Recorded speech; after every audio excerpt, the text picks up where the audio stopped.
Beneath the pale moon's glow, fractured memories of the earth awaken. You have been called to this place, not through magic, not through ether or the weft of the wind, by a letter. Echoes of a time when the world knew balance. You all could be a part of it as well. It finally makes sense. It's not the new ways or the old ways, it's just the way. Then came that great forgetfulness called enlightenment. I'm sorry that I couldn't see before how much pain you were in. The rise of the machine, of fire and steel, and the birth of the White Church. I finally see what I always should have seen, and I have brought my friends to enter into your light. Thus are you called. Morgan is my name. You can call me Bear. I am Mither Skal. My name is Scree. You are Hexen, war witches. This is the calling for which you were exiled while the world rotted away. How can you say such things? This is a God-fearing place. Do you abandon your loyalties so easily? It appears you are defiled. Then I am damned. This is who we are. This is the midnight summons of her final war. Under a pale moon, your exile ends. Under a pale moon, you choose to fight. And we are here by our own free will, but also because we were made by either the old gods or the new, but we are here and we helped. I must defeat the White Church. I must defeat all who would oppose me. She may be forgiven, but I am not. Something is aware of you now. Welcome, friends, Hexen, to Pale Tides. You stop. So we are playing Pale Tides. This is a game by Paul Scott Canavan. We're currently playing the playtest. It's not out yet, but it's coming very soon. All the rules that you'll see are a bit loosey-goosey, works in progress, and they might well change before a version that you get in your hands. The most important thing is the story we've told together, and hopefully you'll get a feel of the vibes of just the tone that we're going for. So let's introduce ourselves. Rowan, who are you? Your intro made it seem like this game isn't going to be very funny, and I'm worried. We are all very serious people. Yeah. Oof, okay. Yeah. My name is Scree. I am a witch, a hexen, I suppose. I haven't been for long, or maybe I kind of always have been, but didn't know. I was a teacher. I was in charge of hundreds of kids at a boarding school, and the marauders came, running through the village, burning everything in sight. School started to burn, and I tried to get the kids out, and I was too slow. And as the final flames took the rest of the building, and it seemed like we were all going to die, the flames all started coming towards me and swirled around me and were sucked into me, into my heart. And we were saved. But I'd done magic, and I never trusted it. I was part of the White Church. I was sentenced to death by the town that I loved, and then freed by a kind council member. I fled with a young child who had also shown some magical abilities, and trying to look after them in the woods, I was found by a group of powerful hexen who I now find myself with. I don't know what I'm doing, but I'm still here. Dom. You can call me Bear. To most, I'm simply a tall, friendly fellow who nonetheless keeps himself to himself. But those in my hexen know the truth. I am the collective sum of all the living creatures that perished in the Silburn Forest when it was destroyed to make way for the White Church's rising industry. I travel this world now as one of voice, united from all those souls, to avenge the forest and to free anyone who is subject to the evils of the White Church. Emily. Morgan is my name. I was an aristocrat's daughter. I had castles, lands, and so much money and time. I was protected from the worst excesses of the White Church.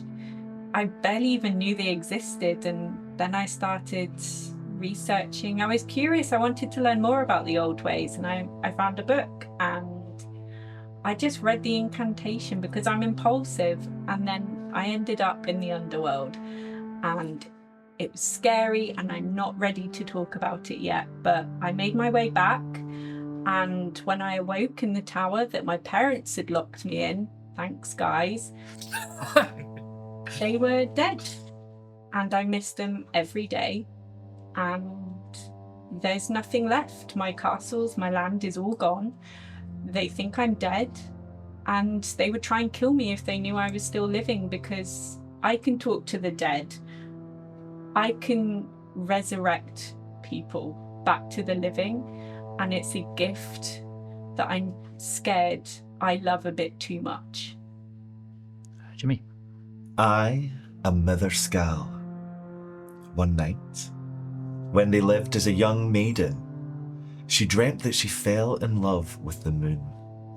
It sang to her of her beauty and her wild heart, and upon waking, her love had calcified, and she swore that she would devote the rest of her life to the moon. When she was full in secret, the girl would climb to the top of the mountain behind her home. There she would cast off her clothes and bathe in the pure moonlight.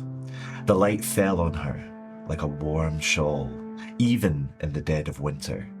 She'd drift into sleep and would be with her lover once more. Together they danced among the stars and made love in the fiery shadow of the sun. But when she'd wake, feeling empty, and would spend her days awaiting the light of the full moon again.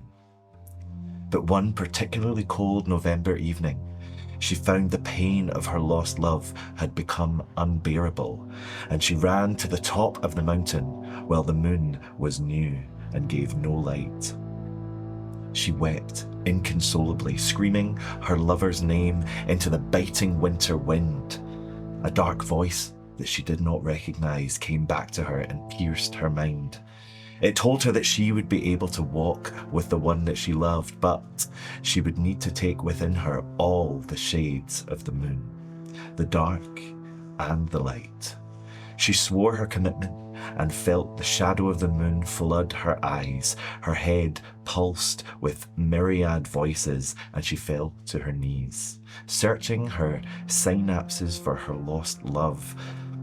She realized in that moment that the maiden she knew was no more.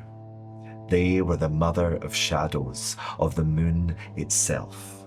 They were Mother Skal. And just as the moon controls the tides, they can manipulate the flows of humanity, deceiving people just as the dark side of the moon obfuscates the land, or the shining light of their love to illuminate secrets from the darkest corners of the mind.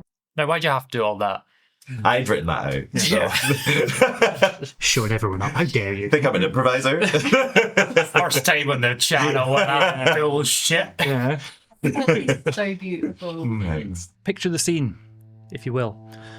Middle of the day, and you are in the back of a carriage. There's a coach, there's 2 horses in front and a coach driver on top. The 4 of you are approaching a town called Blackwater, which is a small fishing village on the edge of Loch Braelig. All of this takes place in the country of Caledon, which is analogous to medieval magical Scotland. You have been called to this place, not through magic, not through anything through the ether or the weft of the wind, by a letter. Someone has asked you to come here to investigate, to help find their missing son. Now you might wonder why I don't just shifty down onto the old underworld and see whether he's alive or not. But that would cost me too much power, so I can't. Yes, your magic is powerful, yeah, but always comes at a cost. So it's up to you to choose when to use it, how to use it, whether to be subtle or do something big and impressive. But we will get to the mechanics of that later. I feel like I know we've been over this. Is it not too much of a risk for us to be putting ourselves out like this? And there are people that this family can go to help find their son that aren't going to be persecuted as soon as we...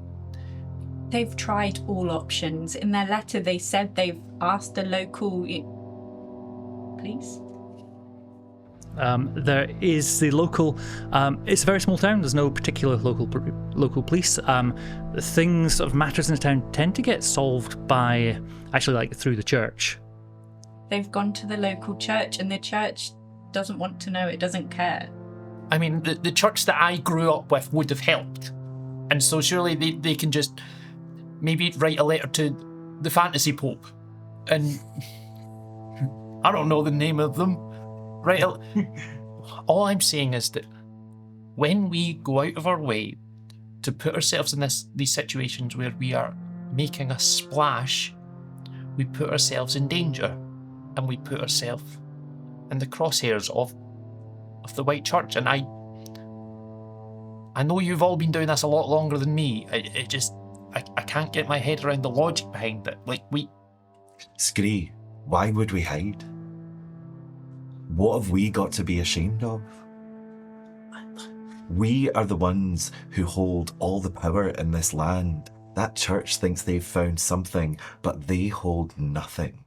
What if it's not shame? It's safety. There are still those in Blackwater that are loyal to the old ways, that will welcome us with open arms, such as these parents, that will give us the support and protection we need to do the investigation. Their names are Morag and Robert Benny, by the way. They are the publicans at the very handy local tavern, which is It's the eighth Morag I've met this week. So it's Morag and Robert Benny, and their son is Hamish, who's got mission. Of course. I'll go along with it. I'm just please promise me you're not going to do anything big. I promise nothing. Can you two please promise me that you won't do anything as big as what she's going to do? Some risks are worth taking. Exactly. If it gets the job done.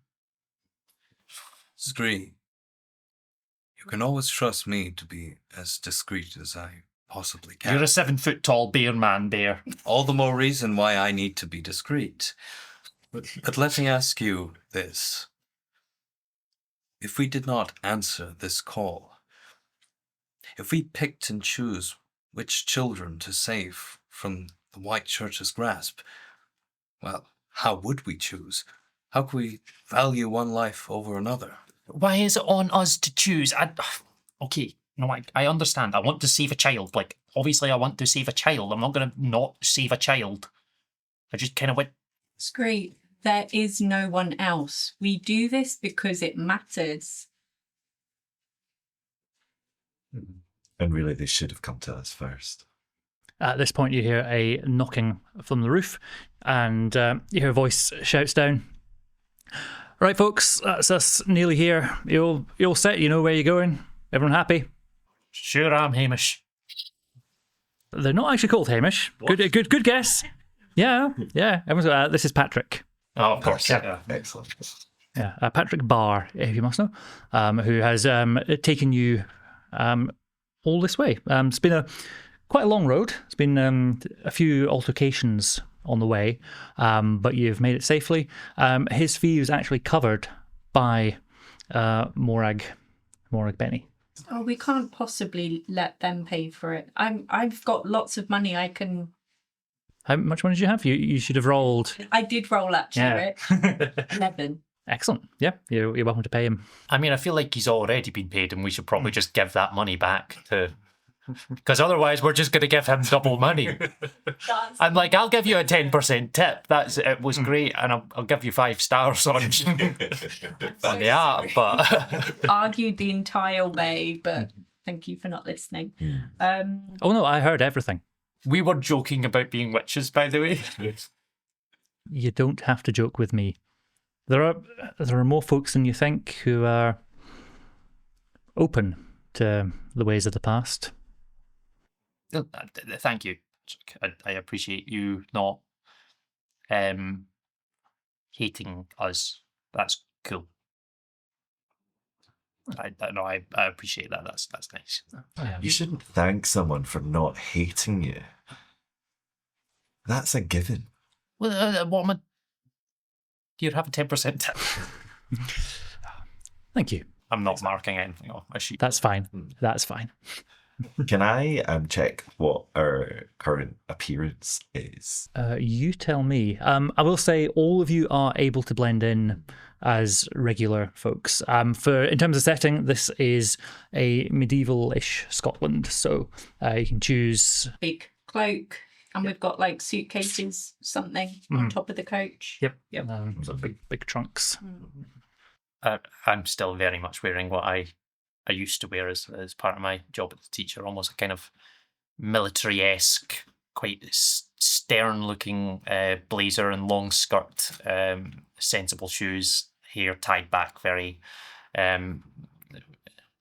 tight. But Scree looks far older than she is. She's in her 30s but looks 60. Do you still carry like a token of the church with you, like secretly that none of us know about? Oh, yeah. Yeah. I've got a crucifix.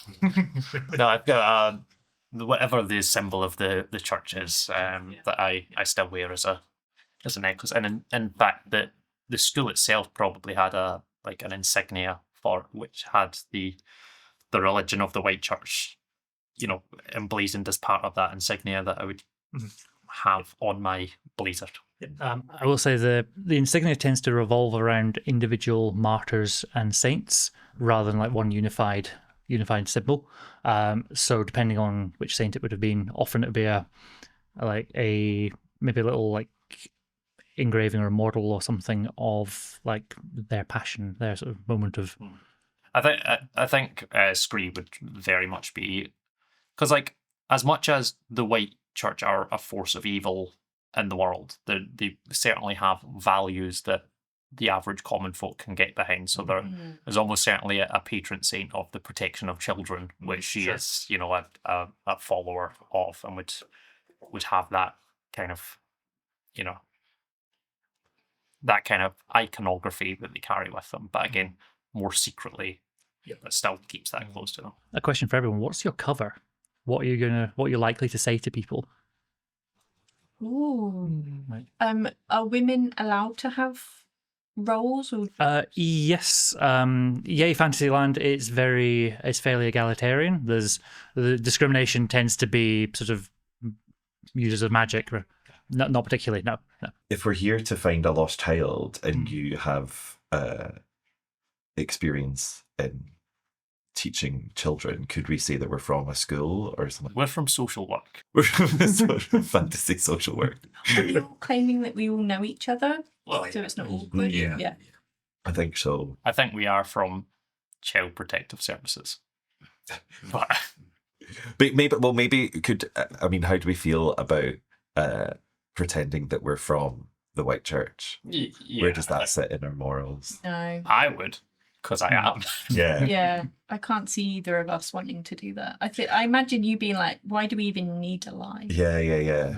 An independently hired, group of mercenaries who get stuff.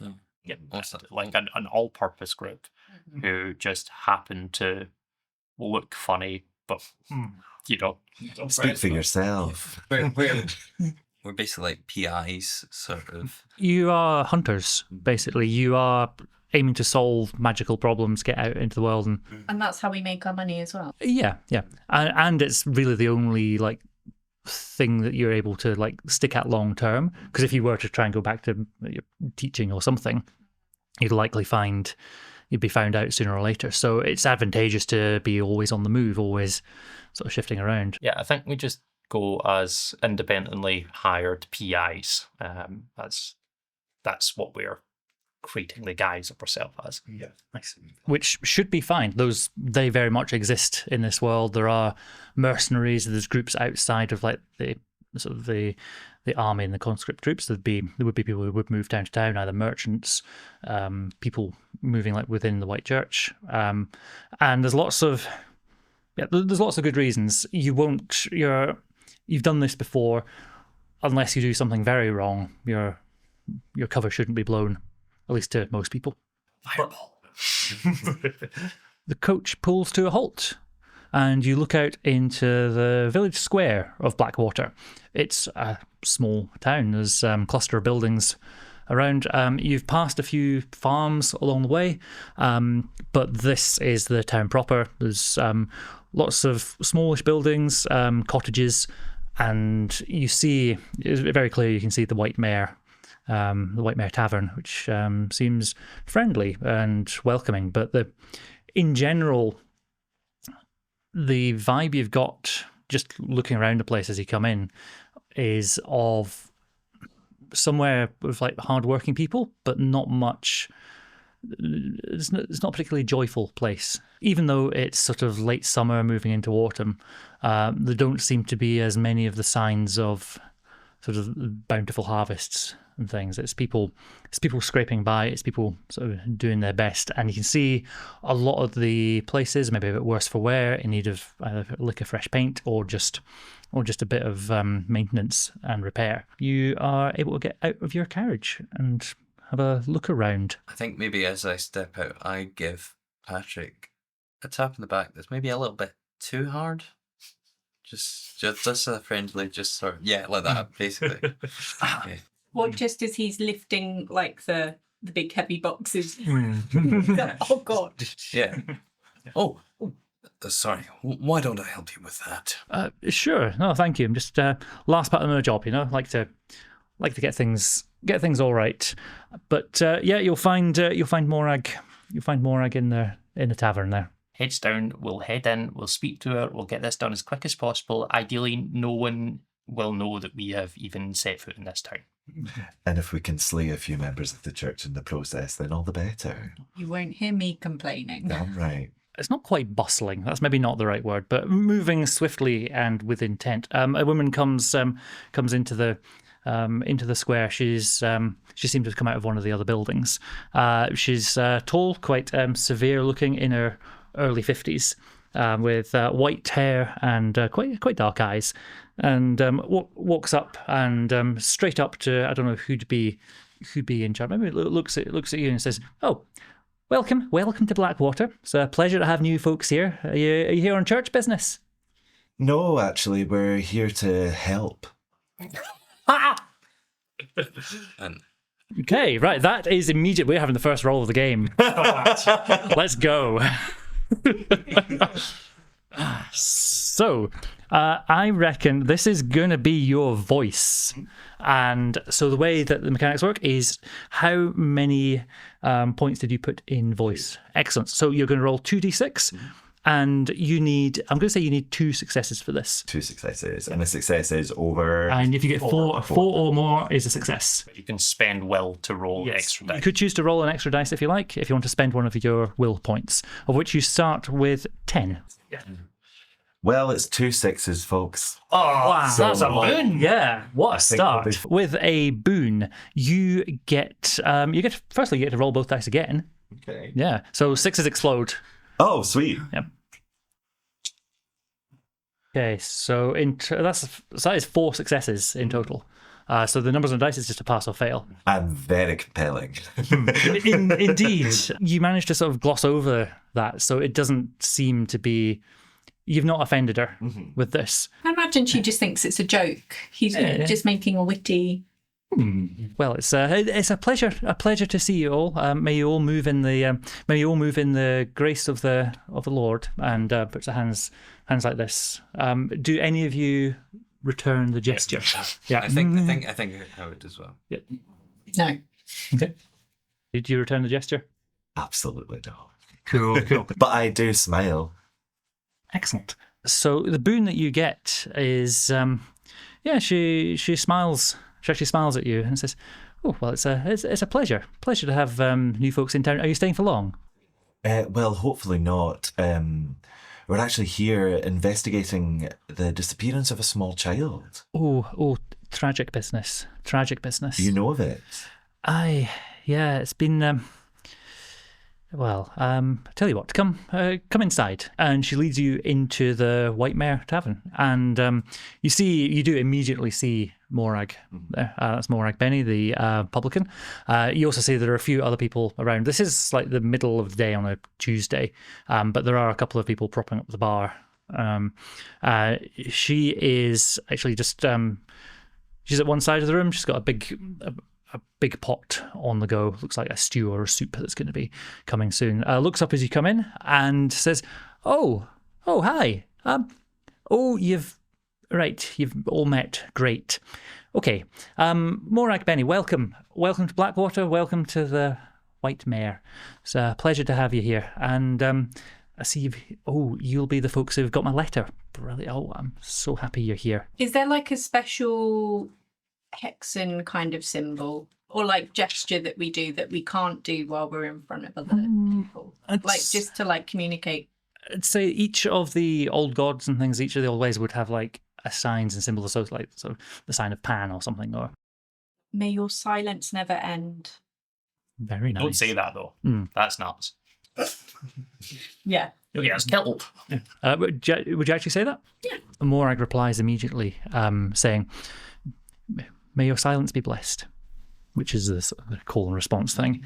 You get a glare from this other lady. This is Merila Dunn, is her name, and says, "Oh, that's lovely. That's quaint. That is." It's a thing that the White Church has adopted it in our town as a praise for the one god. It's kind of a it's borrowing from the old to inform the new, but it's a very holy phrase that she's used there. I see. Voice roll, please. Difficulty 2. That's a 1 success. That is not enough successes. So what you can do is you can choose to alter fate, if you like. Fun. You or any hexen who could reasonably intervene, so anyone could choose to do this, may twist fate and re-roll any number of dice in the pool, and this can be done once per action. You have to accept the outcome, but there may be a cost. Yeah. Why not? Cool. Would you like to draw from the deck? I would love to draw from the deck and re-roll one of these dice. In the finished game, the deck is going to be much prettier than this. This is printer paper, I'm afraid. But yeah, please draw a card. A lovely 180 GSM. 3 of thorns. Okay. So it's a 3. Is it tied to your path? What is your path? My path is the ash suit of embers. So no. On a 1 to 3, you are going to lose 1 will. Cool, that's fine. Yeah. And I failed anyway. But realistically, what I said doesn't deserve to succeed. So yeah, that's fine. I'm tempted to just burn this card in the candle. I'm not gonna, but there's a part of me smoke detector's right there. Yeah, I'm not gonna. Promise. I wouldn't do that. That's crazy. So you lose 1 will, and she narrows her eyes and goes, quite. About the boy. And this is Morag now. She says, "Oh, I'm so thankful. Thank the miracle that you're here." She says that part particularly loud. "Hamish, he vanished a few days ago, but it's strange. There's been no sign, no hide or hair of him. There's folks think it's the Kelpie, but that can't be right. There's no such thing." Where was he last seen? He was out playing. He loved that boy. He's always exploring the forest, always investigating out there. But and he'll go. He always comes back. I'll call and he'll come back for lunchtime. But he didn't. And so we went out. We searched. We looked everywhere for him, and all that day and all that night shouting for him. But no sign anywhere. tell me something. Have you dreamt of him? At this point, Merla is looking. Sorry, Miss Merilla. This is a situation between ourselves and the parents of this lost child. It's been a pleasure meeting you, and thank you for taking us into the tavern, but I think we now need to deal with the family. Oh, quite. Though I'd set no store by dreams. No store by dreams. I don't even remember my dreams, so it's, like... Will I see you at the kirk in the morning? Yep. I'll see you all there, I'm sure. I'm sorry, we sometimes lie in, don't we? I suppose you'll be tired from your journey. Exactly. Of course. And she leaves. Oh, we're gonna die, we're gonna kill it. Miss Morag, Aye. I trust you are sympathetic to our ways. No, I keep the old ways, I do. I say I don't. I say yes, praise the miracle, praise the Lord, praise the White Church, but It's better that way. I heard amazing things of you all. I've heard of the hexing and the magics you can still do, and thank you all for taking the time to come here. Does the village still leave offerings to protect from those that might steal or intrude upon the village? Aye, there's a wee spot, there's a wee glade up in the forest.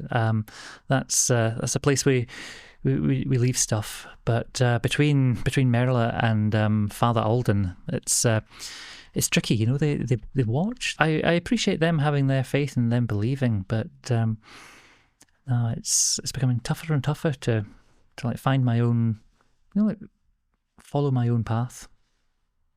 All of you must all be exhausted from the road. There's a stew cooking. There's bread as well. There's beer and some wine if you partake. But Morag, you needn't care about us. You're in need. And I will ask you again, have you dreamt of your son? She sort of looks around. The couple of other people like round the bar, they're not paying any attention. They're sort of in their cups, I believe is a term. It says, aye. Yeah, I did. At first, I was flying. I was high up in the air. I was up over Blackwater, up over the land, and I was looking down, searching the forest, searching everywhere. But then I felt I was pulled as well, like half to the forest and then part of me. But there's something dark somewhere else. And I was drawn to it. It felt powerful, but it wasn't in the forest. It felt like it was like maybe away over the loch or something, but I was compelled there, then drawn faster and faster and faster. Then I woke up. Would you say it was a dark or a light energy that pulled you in? Dark. The darkest. I've felt things in the past, but there was energy in the forest too, like old... Like, it felt old and dangerous, but not with that darkness. It was strange, so strange. Did you feel alone? Or did you feel like there was I know you mentioned energy, but did it feel like there were a consciousness within that? Or were you by yourself? Aye, in the forest, I could feel lots of little spirits, some stronger than others, but out over the loch felt dark but huge, just like one strong presence. Mother Skull, do kelpies exist? Of course they exist. There we go. Just had to check. Morag, I do have good news. She looks with huge eyes. What was it? Your son's soul is still in this realm. If you're able to dream of him, he's still here. I can't promise what form he'll be in, but... She shudders at that immediately. What do you mean? He's my boy? My wee Hamish? He sweet absolutely boy. is, and, all mercy's been right. We'll get him back. as he would be, but understand that there is a darkness in this world, and well, it can do a lot. Bear, is there anything you think you could do? You've connections with the forest. Once we enter the forest, I can perhaps communicate with the life there and see if we can trace the path, so to speak. See if we can see where Hamish went and what exactly is keeping him there or wherever he may be. At that moment, a whole gang of folks come in. It looks like a group of guys been out like working in the fields have all come back, and there's a big loud noise, big hustle and bustle of folks coming in from a day's work, so sitting at their tables, moving at the bar. It's like, hey, Morag, how are you? How's the day been? And there's a big bustle of people, lots of workers and stuff have come in. Is there a back room we can go in and talk so that the people aren't seeing us and hearing us talk about such things? Aye, there is. And she's about to sort of lead you away. She says, Morag, can I get some soup? You got, it smells great, whatever's here. And she says, I'll come join you. I'll come join you soon. You hear another voice, strangers, lovely seeing new folks here. Pleasure to meet you. Can I buy you a drink? Can I buy you drinks, folks? I think this would be a really good idea if we talk to these people. They might have seen something, they might know something that they didn't want to tell Morag. So I might stay and chat. I'll observe. Cool. Are you staying in the bar? Or? I'm going to go to the bathroom. Cool. There's an outhouse at the back. I'm going to go to the outhouse. I'll be back soon. I would love a drink. Bye. What's Bear doing? Bear joins the others in setting. I think probably just positioned with just an out, like just near to sort of the outhouse, just to be kind of aware of Scree, because... Are you trying to tactically position yourself tactically? I think I'm just You're conscious. trying to hear me piss. No. We've told you about that before, Bear. This is no. All it is to say is just I'm very consciously aware of Scree being quite stressed right now, and if there's if I did if she did need some sort of help, so I could immediately go to her, because I've been quite conscious that our whole conversation of just how agitated she's been. You're very protective of Scree, aren't you, Bear? Yeah. So the two of you are staying, and the other two are managing to sort of get out of harm's way potentially. Says, hey, come on, welcome, come join the body of the Kirk. Okay. Tell me, you seem like you're labourers in the town. I will do odd jobs out on the farms, do a bit with the fishing boats, out on the loch, bit of forestry, but anything needs done. That's us. Torvald Brigg. Pleasure to meet you. You're Torvald. Nice to meet you, Torvald. My name's Scal. A pleasure. Aye, absolute pleasure. I'm Morgan. No, enchanted, I'm sure. Bear and a very firm handshake. Very firm handshake. You get a very firm handshake back. Actually, this guy's Torvald. He is tall, powerful, from the Noric Isles, legally distinct Scandinavia. It's a fine craft you have there, working with the land. Aye, it's good stuff. All the Lord's work, I'm sure. And how long have you been in Blackwater? Oh, a good while. I've picked up the accent. Full 20 years now. It's it's a good place. Hard-working folks, but tough times just now. You must know Morag quite well, and we hear her lads disappeared. Aye, and looks a bit sort of downcast. Not the first either. Not the first boy to go missing. Well, not a boy. There's a guy. One of the he didn't know him well. He was sort of new to town. Sort of a like general labourer. He came out and just didn't show up one day. We thought, he's in his cups. He's been drinking, but no sign. And well, what did the church do about this? Well, the church Oh, the church did everything they could, of course. Organised search parties, made sure keep the flock safe. Like no wandering sheep. Of course. What But no phase sign. of the moon did he disappear in, if you don't mind me asking? Well, there's a question. Make me please I think this is actually going to be an insight roll rather than a voice roll. So Okay. I thought to see if you can see if you can figure out what his sort of vibe is as he responds. So how many do you have on your insight? 2. I've Okay. got 3 on my voice, so if we could make it up. No, we can't. You can choose if you want to spend one of your will ahead of time, Yeah. which gives you an extra dice. This will be difficulty 2, so I'll let you decide. 11. How many are 4 or more? 2. Excellent. And any 6s or?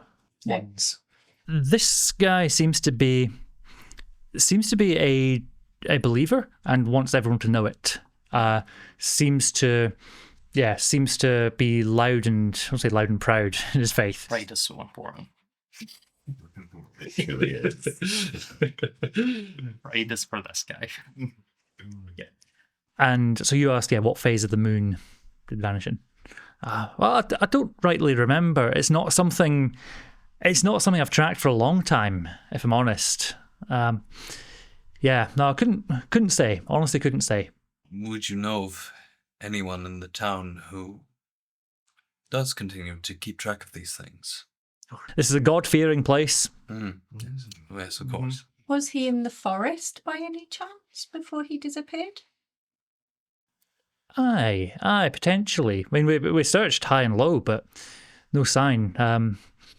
We reckon.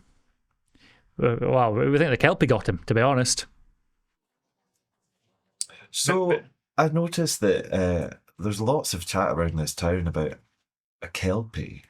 Oh, it's ancient superstition, not real. Between them and the red caps and all of that, it's like old wives' tales or stuff to scare small children with. But you don't believe in that yourself. No. The only force greater than man is the one God.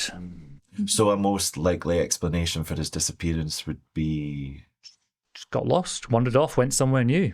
And I guess, well, maybe the same for this young boy. He just wandered away.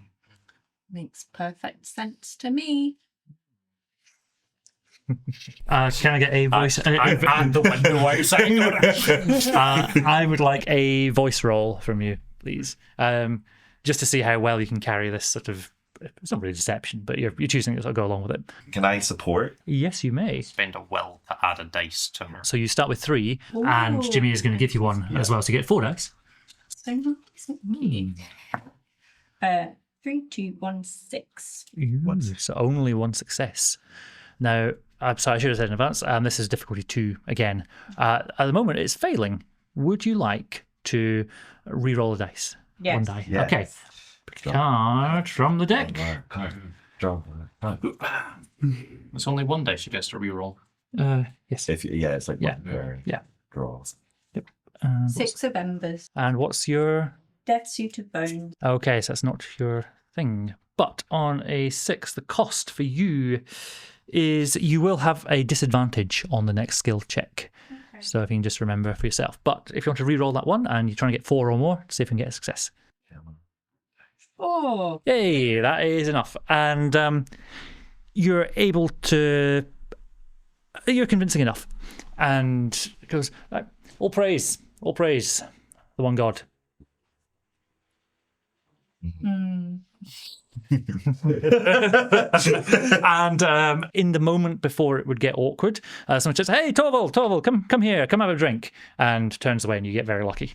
Pleasure to meet you, Torvald. A little time passes, and I'm going to discard. I'm going to discard 10 of these actually. And we can also discard kind of at any time to use our feats. and Yes, things you like may. that. Yeah, as middle of the day wears into afternoon, wears into evening. Your Morag is kept busy by a lot of people, but you're able to unpack. You've got a room for everyone, which you can describe as you like. Actually, how do you think that would look? Skal's room would be mostly bare, and I think she'd always keep the curtains open, so to kind of bask in any moonlight that will come through. I was in sort of one large room between you. Oh, I sort of see. like sort of, Well, regardless, I don't. Yeah. Yeah, you get they're going to be open. You get to choose. I think That's so bright, please. Get an eye mask. I would have like a little shrine to the underworld with some bones and maybe like my skull. I've got my skull, my enchanted skull sat on it, and I just like have a chat with him. Put the little headdress on. Nice. I have a bed.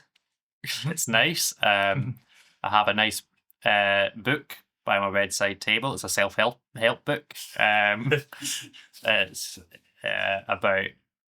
How to suppress your real being. It's actually more... I think it's like... The whole premise of it is like how to, move things in your favor through social engineering and stuff, but actually just trying to teach me how to be a manipulator and a narcissist, and it's really How to win friends and influence people. That pickup artist one. Basically. Bear would probably also try and be like near the open window, and depending on the angle, I don't think they'd have a bed. I think they'd sleep on the floor, but in such a way that they have view of the window and the outside, so that when they wake up, the first thing they see is nature. So that it's almost like renewing the connection to nature. Because the forest is within walking distance. Right? Yeah, It's very, So- very close. So I can probably, have it literally within my vision, and maybe that in itself will help with tomorrow's proceedings in terms of, Can you hear voices from the forest? Ooh, there's an interesting question. I would like a roll, please, of your... What on earth would this be? This might actually be doing some magic. If you've got a spell that might be relevant, even if it's not as written, say for something like thematically matches, you've basically able to speak with animals here. I think initially you can see the part of the forest out of the window of this room. It's still mid-afternoon as you're doing this. You see the patterns of birds. You see them sort of flying overhead. There's quite a few crows, actually, a lot of corvids in general. I'll let you actually roll this insight roll and see what you can figure out. This is, however, going to be difficulty 4. Okay, so I do get a 6, so I can roll. So you can re-roll that, and you can choose to re-roll the 1 as well if you want to spend another will point. And yeah, you need 4 successes for like perfect information here. Now, There is a section of the forest where the birds don't seem to be going. It seems to be an area they are keeping away from. Bear, have you seen something? look at the birds.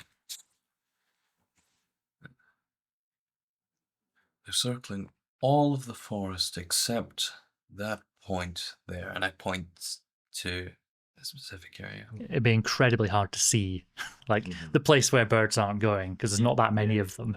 Yeah, I think I presume you can see as well as I can. So I'm just as you're like, I can see like 2 pigeons on a roof. You're getting there. You're starting to notice nature. I would quite like to use one of my abilities now then. So I've got second sight. Once per hunt, I can discard 5 cards to ask the keeper 1 question. Oh, I like this. And you must answer truthfully. I always And answer I will truthfully. be checking. I never lie to you. I never lie to you. So 5 cards, is that? 5 cards, yeah. Okay, safety passed around. What is your question? My question would be, what is the path to the area that the birds don't circle? The path is, and so in your second sight, I picture your eyes go right back in your head. It does all of the... They'd probably just grey over, like, because they were always swirling grey anyway, but they just fill, nice. like, smoke. Okay, and you see almost like sped up the route out of the tavern, out across the village square, out across a road, way back on the road you came from, out into the forest. You see, just like flashing out the side, you see figures in the forest, little flashes of red for a moment, and then you carry on up through the forest, up towards next to the river, and a spot at a waterfall. And then your vision fades, and you come back to yourself. Well, I think with Bear's noticing of the birds, I can see exactly where we need to go. It's a path through the forest, but it will take us to a place that I think we'll find some answers. And you're welcome to travel, like, it's maybe like a mile or so, it's really not very far. You're welcome to go, like, anytime, day or night. Should we go at night? Why would we go at night? Why could we not go now when it's nicer? I always feel better when my love is out. She's like I think she's still around. Well, she's in me, but she's also just shining like on us all. down, like just past the horizon. She still exists. If I can't see her, it doesn't matter. It's great. We walk in darkness. The spirits come out at night. We've got a much better chance of finding out what happened to Hamish. I will be using a torch. Well, That's your thing. well, consider one thing. Even if we went in the break of day, the further into the forest we go, we'd not see the sun anyway.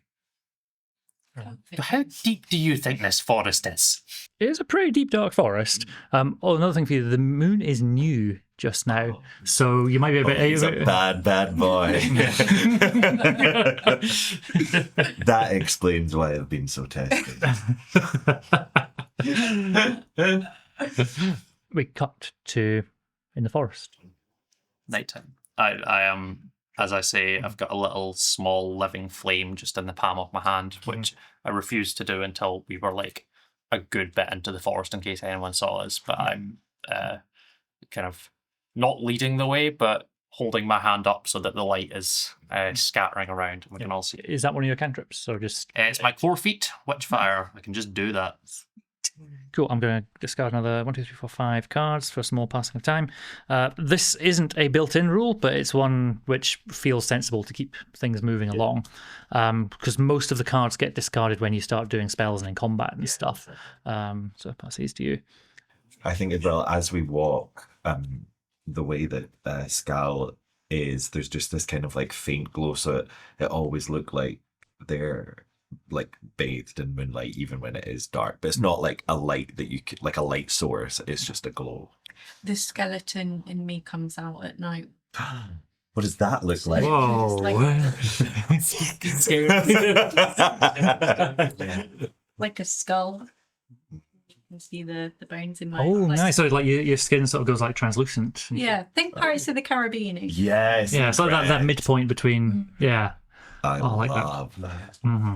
I think once we're in a similar point of safety, as you've been taking out your flame, I think I dropped my glamour.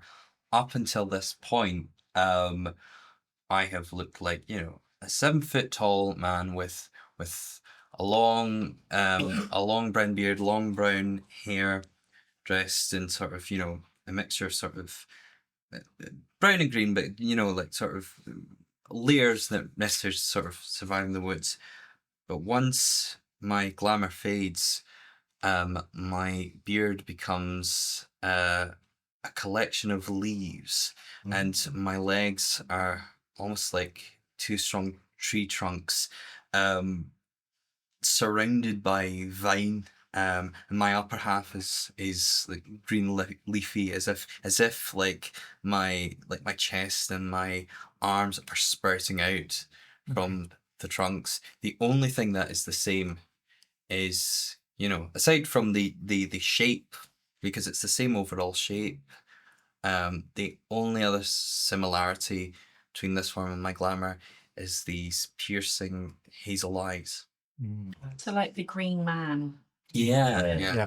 Please keep your distance. You're so flammable, Bear. You're so We're flammable. literally in a forest. I know, and I'm being careful, but none of the other trees are moving. Not yet. Are we quite close to the waterfall glade? You're en route just now. Certainly this is very much the path. It's not much of a path. It's maybe like an old sheep track or something, just an old way through the forest. Do you think anyone saw you go? I think maybe We- what's her face? Merla, she seems like a curtain twitcher. I'm guessing you're quite careful to. Yeah, I think we would have kept these glamours until we would know that we were obscured. As much as it pains me. But I would like insight rolls from everybody, please. Difficulty just one for this. Just one. Yeah, I got 1. I got. Oh well, no, actually. And a 1. Oh no, I Okay, got, you I re-roll the 6. got 3. Sorry. You can re-roll the 6. Oh, I can read Yep, on my 6 explode is a technical term. So if you get 6, you get to keep on going. 3. Okay, so you got 1 success.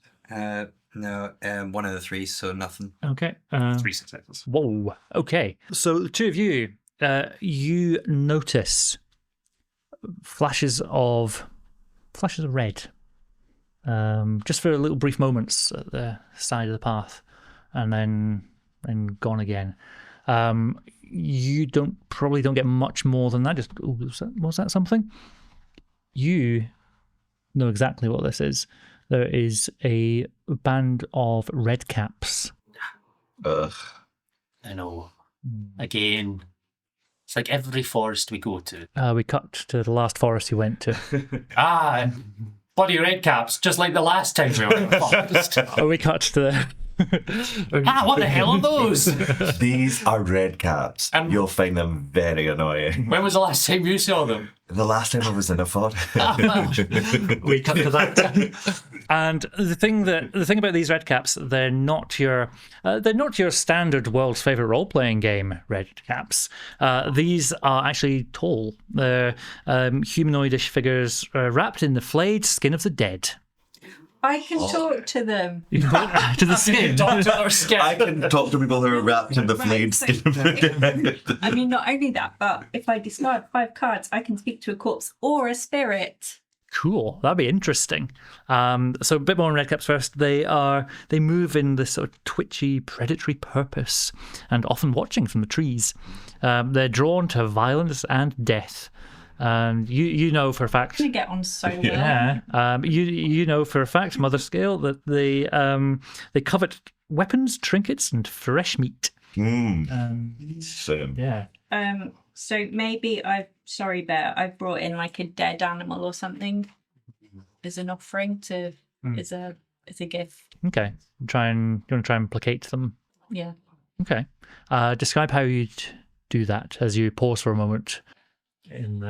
Well, I reach in. I've got like a big rucksack, knapsack thing. And I open it up, and I've got like a heart from a cow that's just been killed. The leftovers, so Morag's turning the rest of it into a stew, and I've just got the leftovers, and I just start to place little crumbs along our path to try and attract them. Since Scree noticed them, I know that that's what we need to do, and then I start to just make an incantation. Okay. What is your hope for doing this? Are you hoping to have a friendly interaction with them, or are you hoping that they'll be placated and leave? A friendly interaction. Okay. Cool.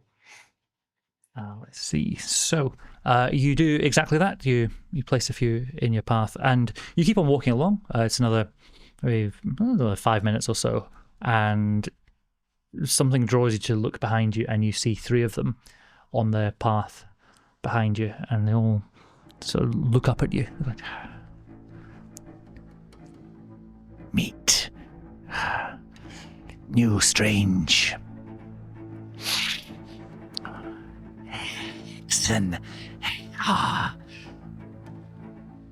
You bring death. You bring fire. You from this place, but strange multitudes. You, moon, sky, all bring death. Red caps, I make this offering to you that I'm hoping you can help us. We're looking for a boy who's gone missing called Hamish. Have you seen anything in the forest? Lost ones. Yes, people come here. We eat some. Others are fated with purpose. We let them live. Kelpie in the forest. It wounded, hurt. It's death. It's death will be soon. And the three of them go, it's death will be soon. It's death will be soon. Redcaps, you're telling me the Kelpie's hurt? Injured, in pain. Do you know what caused the injuries? Men. We take the men if they come here into our glade, but our realm grows. It grows larger. So you've not seen the boy? Boy, no. These men, can you describe them? Smell of meat, of fish, of work. Well, I think we know who that is. Did they injure you in any way? Too slow. They don't see us. Good. You may pass for tonight. Thank you, honoured Redcap. Thank you, honoured Redcaps. I'm sorry, I can never remember whether it's thank you, honoured something, or thank you, blessed something. Like I Not can't blessed. remember. Not blessed. I know, creature by creature it changes, okay? Sorry for calling you a creature, I didn't mean this. Hallowed spirit. Thank you, hallowed spirit. Yes. Thank you, hallowed spirit. You'd think a teacher would know better. I know. I taught maths. They're just all looking at you having this conversation. And thank you for letting us pass, and may your darkness remain. May your darkness remain. And they scatter and back into the... It's like there's not one of you in this group that knows the quadratic formula, is all I'm saying. X equals minus b plus or minus the square root of b squared over 4 ac all over 2a. B squared minus 4ac. What am I even talking about? Well, yes, I taught you that recently. And I learned my lesson, so... Jimmy Mitchell polymath, everybody. Thank you very much. So Thank glad you. that you don't test me on it, because my character does and I don't. So I'm guessing they ate the logger. So that explains that mystery. Mhm. And I feel like these labourers, Torvald and Cole, have obviously, they know fine well about the Kelpie, Yeah. and they're trying to Cover it up. cover it up. How that relates to the boy going missing, I don't know, but I feel like, Do you think he saw something? I wonder even if, maybe he tried to commune with the Kelpie in some way. They wouldn't punish a boy. If he was like one of us, they would happily punish.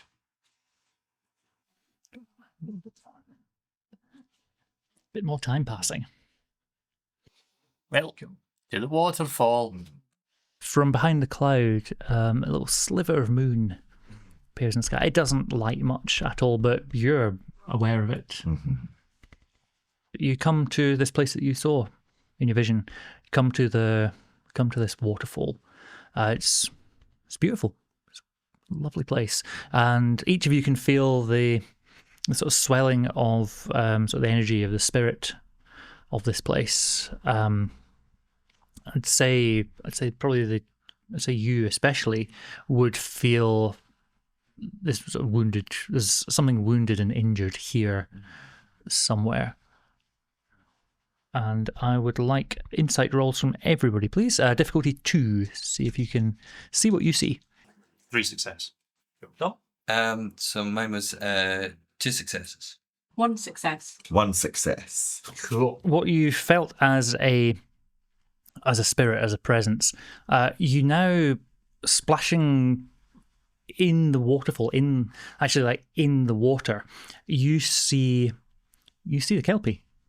You see this horse-like spirit. It's part water, part animal, sort of almost like phases in and out of corporealness as you're looking, and it seems to be thrashing around in the water. It doesn't seem to have seen you yet. We should be very cautious.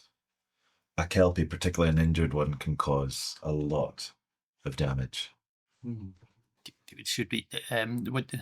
Do we Can it talk? Does it know?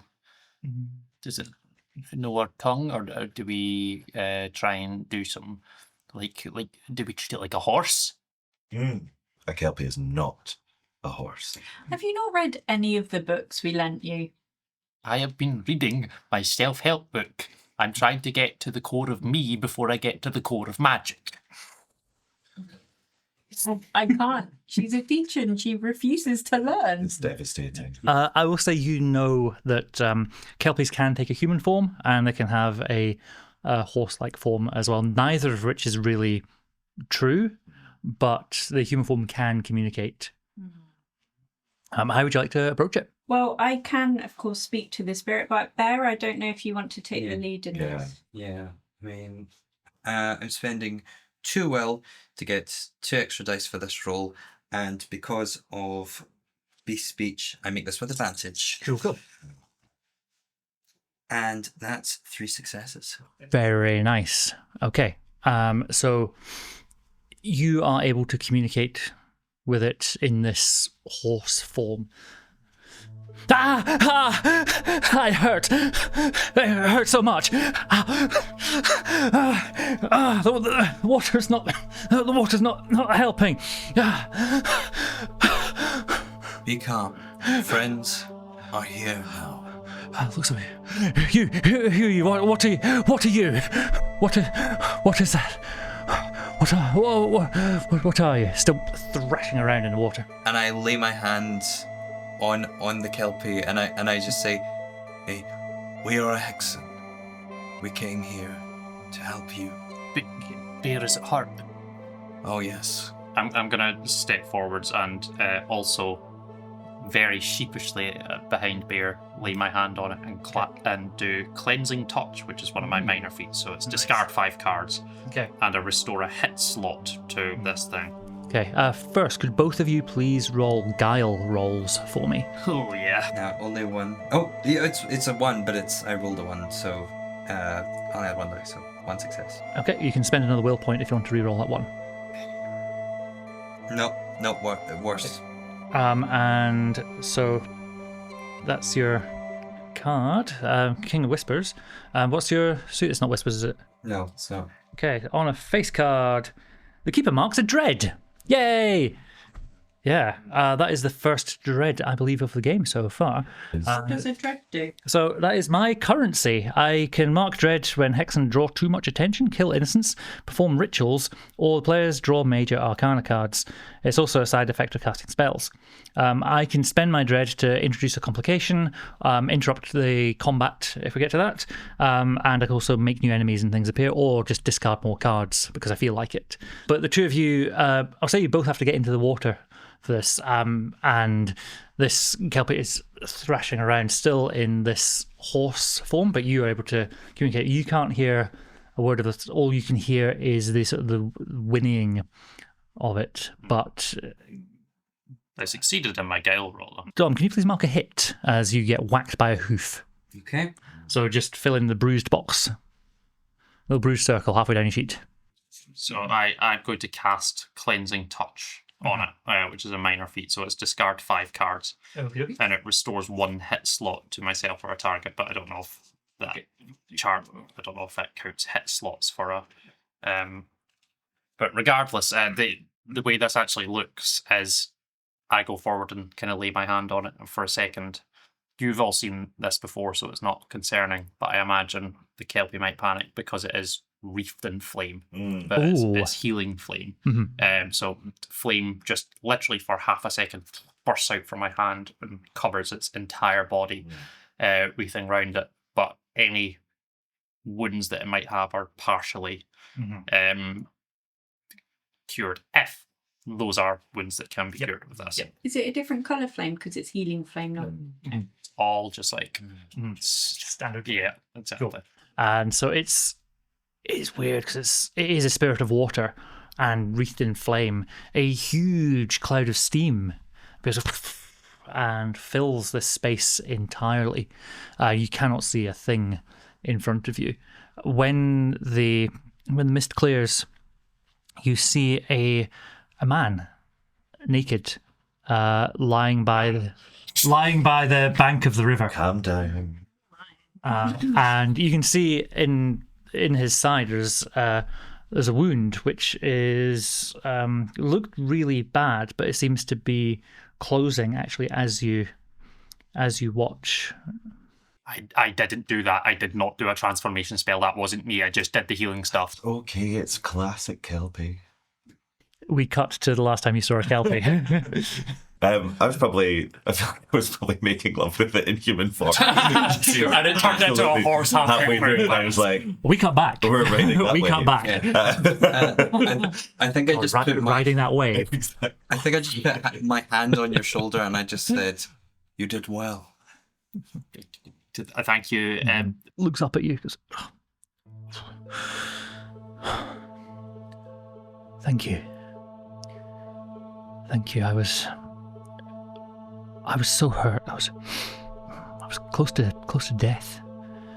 Do you want another one of those? No. The magic's working now. They're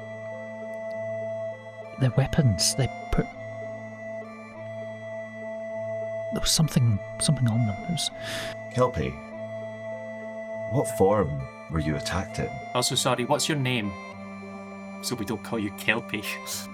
Kelpie is... Being called your title. I'm not... It doesn't call me... Scree, read your book. Kelpie is fine. It's an honorific. Kelpie is fine. It's men from the town. They came up here with weapons wreathed in holy light, and they came for me. One threw a spear, got me through the side. Came back here, came to try and get the life from my waters again, but with that wound I couldn't heal, and I would have died. But thank you all. Hexen, clearly, there's no doubt about that from any of you. You have my thanks, and anything I can do to... We're looking for a boy. A small boy. His name is Hamish. Or human. That's kind of what you're... Good. I understand your ways. Boy, the runner. I remember the runner. He was a sweet boy, so full of life, energy. There's a vigour about him. He'd come into the forest and run, and sometimes I'd run with him. It was beautiful. It really was, running together. He came here one day for the last time. Just running as usual. Went home again. I waited for him the next day. Didn't come. He visited you often. Aye. Did you make yourself appear to him? Not directly, but I'm sure he felt my spirit. Did you see anyone else that maybe saw him running through the forest that could have Not been here. spirits or... So it's bloody red caps. It wasn't the red caps. The red caps. No, not them. But I've been feeling a darkness. There's a new weight on this place. It's been pressing down. It's not strong in the forest, but near here there's something. Is it over the log? Maybe.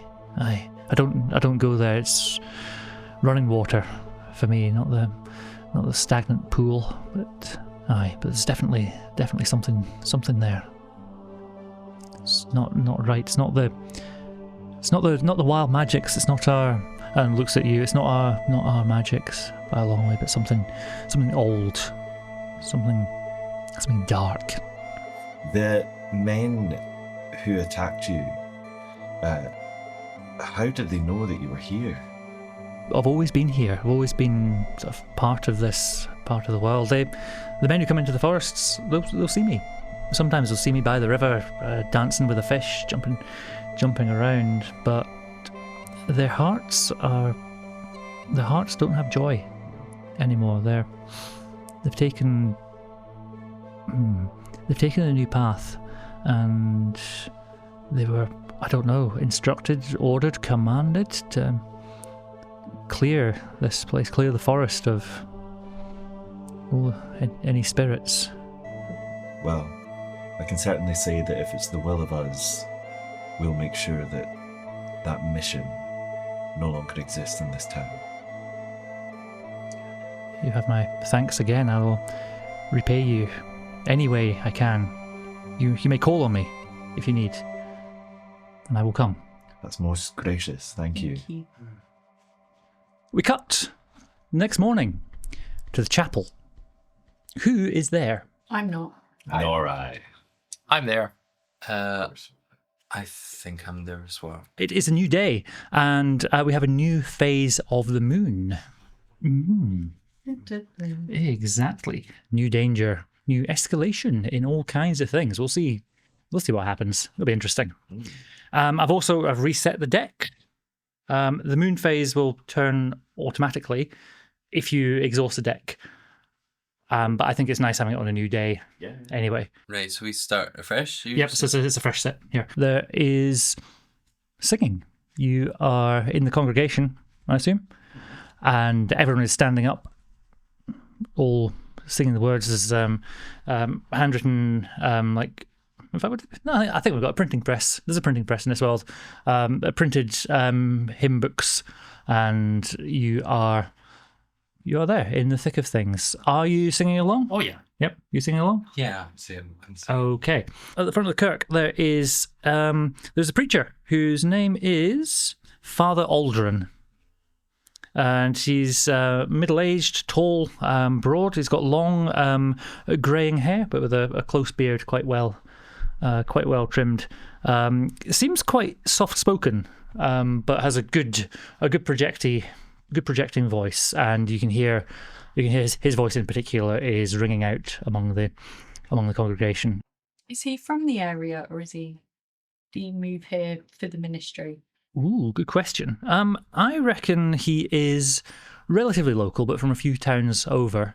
And say this became common knowledge. Like you two would have probably heard it from other people in the congregation, that he then went away to the city, and then came back again as a member of the clergy.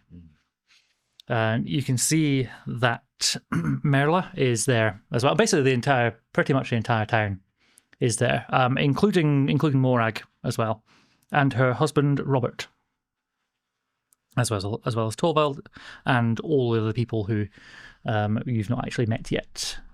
I think I would make myself inconspicuous for the duration of the mass. Once we get to the end of it, does the white church religion have an equivalent of confession? Yes, I'll say so. I'd like to, once everyone is kind of the final rites of the ceremony have passed, I'm going to make my way towards Father Ormond and say, "Hi, I'm new here. The name's Scree. I was hoping that I could relieve myself of my burdens." Of course, my child. You'd be very welcome to. Shall we sit? Yeah, have you got one of the boxes? Aye, I would do. Excellent. Yeah, I'm gonna head in there. I'm gonna glance at Bear and give him the look to stay nearby. Yeah. What's Bear doing in this moment? I'll say the service is wrapping up, and there's other people milling around. You're welcome to talk to them, or they might come talk to you. Much like at the pub, just sit near, but not enough that I can hear what's going on, because I want to respect Scree's privacy. I'm trusting Scree, but just to be near enough so that, again, just this instinct to look after and just protect her if anything happens. So I think keep most of myself to myself, but just in a prepared position. So in the confession booth here, and goes, "No, my child, Scree, was it? Tell me of your thoughts." I've come from a long way away, Father. I grew up in a town not dissimilar to this one, a church very similar to this one. I've always been a believer, and I've always known that the way for good to happen in the world is a belief in something greater. And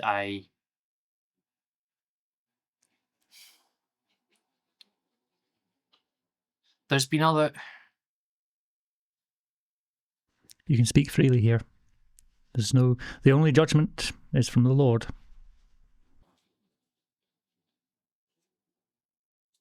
There's been rumblings of the old ways, and it frightens me that it makes sense. I was speaking to Merila, and she was talking of her belief of many things in the forest, and I tried to say to her that it wasn't something I believed in, but I must say that the stories are compelling. Merla is exceptionally devout.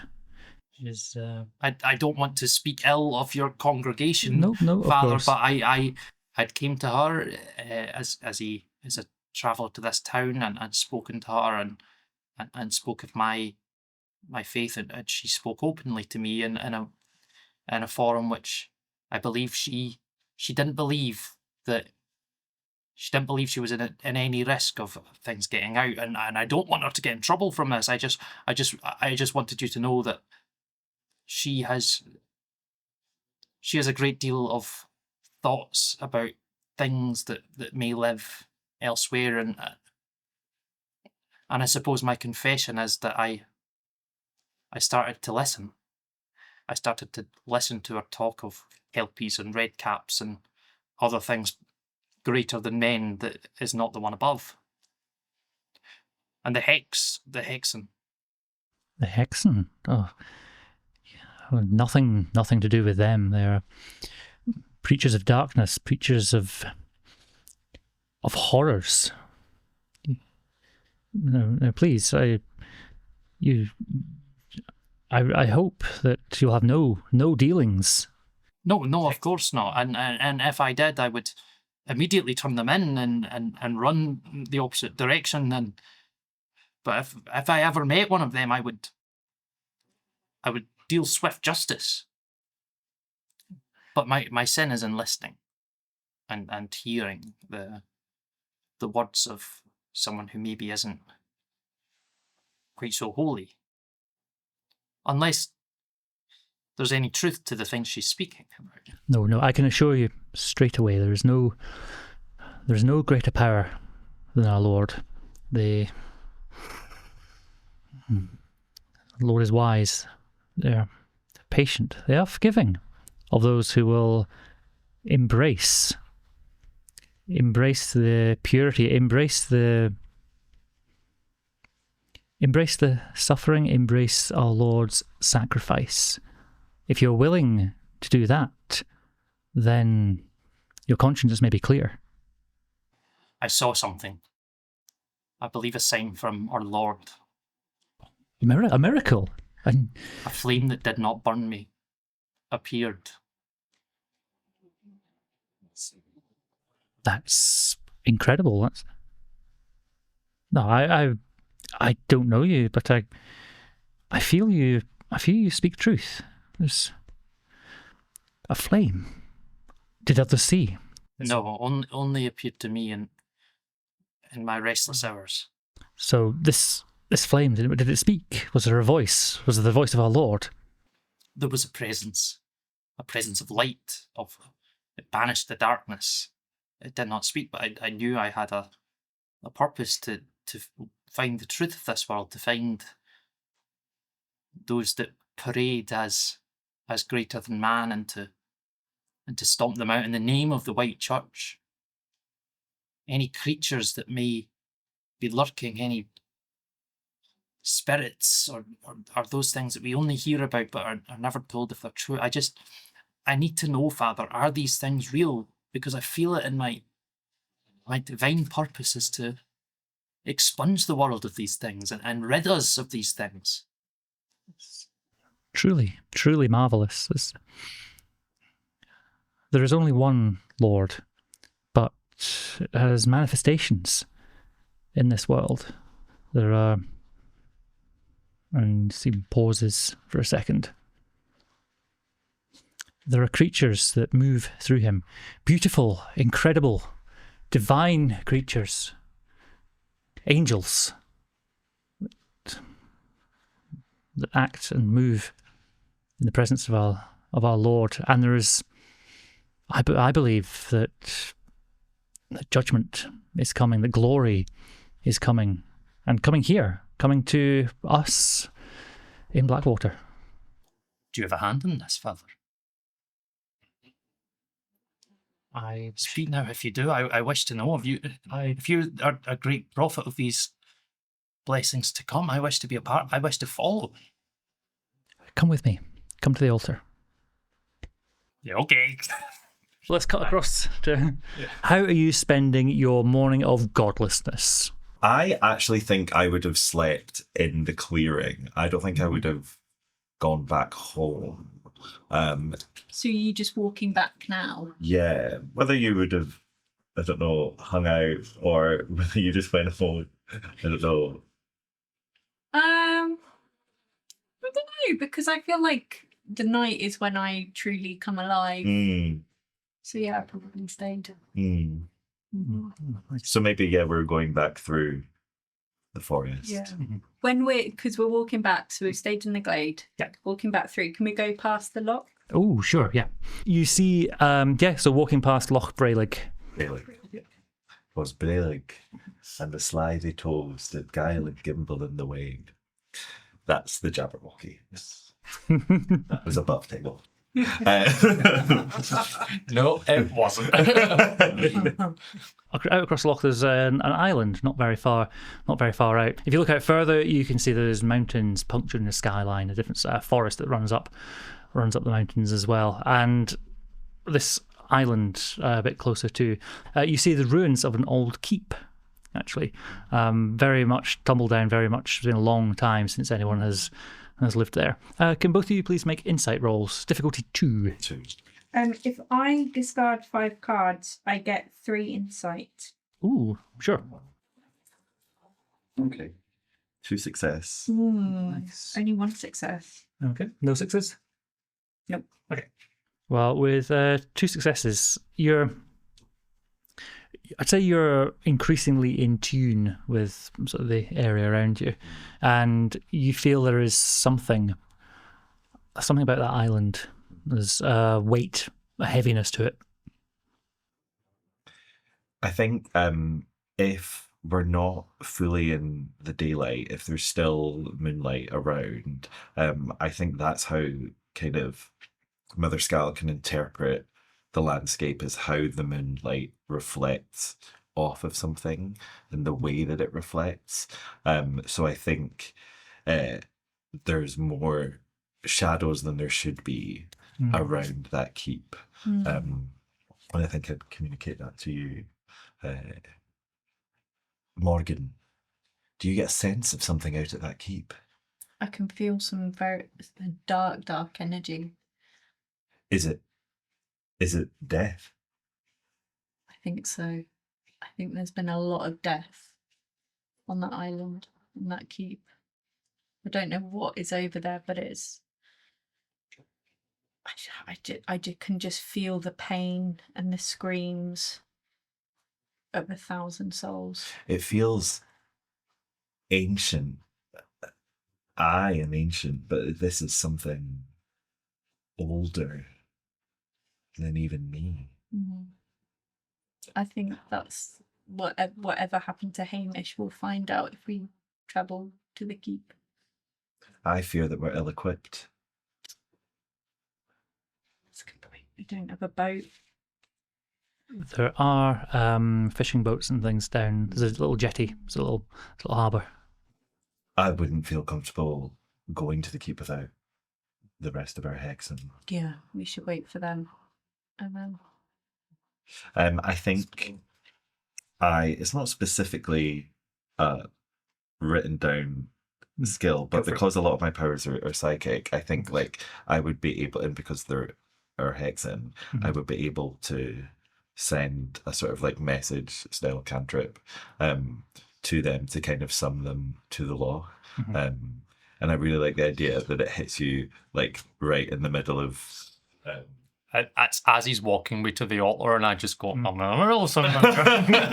It's actually like the vibrating phone in your pocket. I would love though, and I don't. This is entirely up to you, Rowan. I would love if you were willing to allow me to eavesdrop on some of that absolutely. confession, because I think I would have during that. I would have been panicking and opened myself. Yeah. Like I've no. Let's say that you kind of sent that message early on, and I've received messages from you, and over the last 6 months I've learned how to control the aspects of my brain that I'm able to. Like when you first sent it, I just like gave you a rush of information of panic and stuff like that. But now that you've been doing it a while, I have more control over that. But in this moment, you sent that, and I just like opened the link and just let you kind of into what was happening. And you heard the vast majority. Probably heard from like the lie about I instantly forgotten her name already. Merilla. The lie about Merilla. Onwards. And I think that would allow me to have a little smirk because you're getting it. Would you let me psychically link to you so I can hear? Yeah, or I'll happily fill you in. We'd be like, you'll never guess. You'll never guess what our girl Scree was getting up to. Let's see. What is Bear doing? I'm just. Wait, are you asking if like I'm part of this connection, or if I'm just? Yeah, you can be part of the connection as well. And I reckon there'll be people sort of milling around after the service, like the whole like having a chat, having a cup of tea or whatever. I will. Whatever it might be.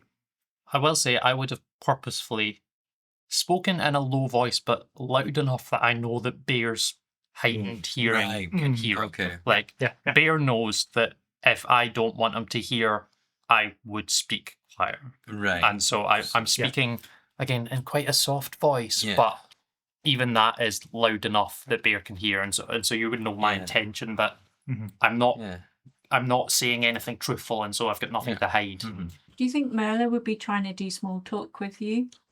I do. Yeah. Oh, so Bear. What is it? That's a fascinating name. That's it's not local. I'm guessing. Have you come far? Yes. Yeah. Yeah. Unlike me, Bear has a really great poker face. I think, as I'm picking up on what Scree is saying, just the slightest hint of a smile of sort of pride, you know, as this conversation, and then just trying to return to actually this is hilarious because I'm realizing you're dubbing her in and I'm literally staring at the woman right now, and I'm just like, so I let myself allow a slight smirk and then just settled knowing that I'm literally talking to the person in question. So what do you say? She asked if you'd come far. Yes, very, very far. Honestly, I've been traveling with my group of investigators for a while. I haven't been home in a long time. Well, that must be sad. Like home, family. It's important for all of us. And absolutely. Yeah. Do you find it through the church? Traditional family, one woman, one man. But I'm glad you came. Glad the two of you at least came to the church with us. Did you find family? Do you find connection through the church? I would say so. Yes, I always carry my family with me. They.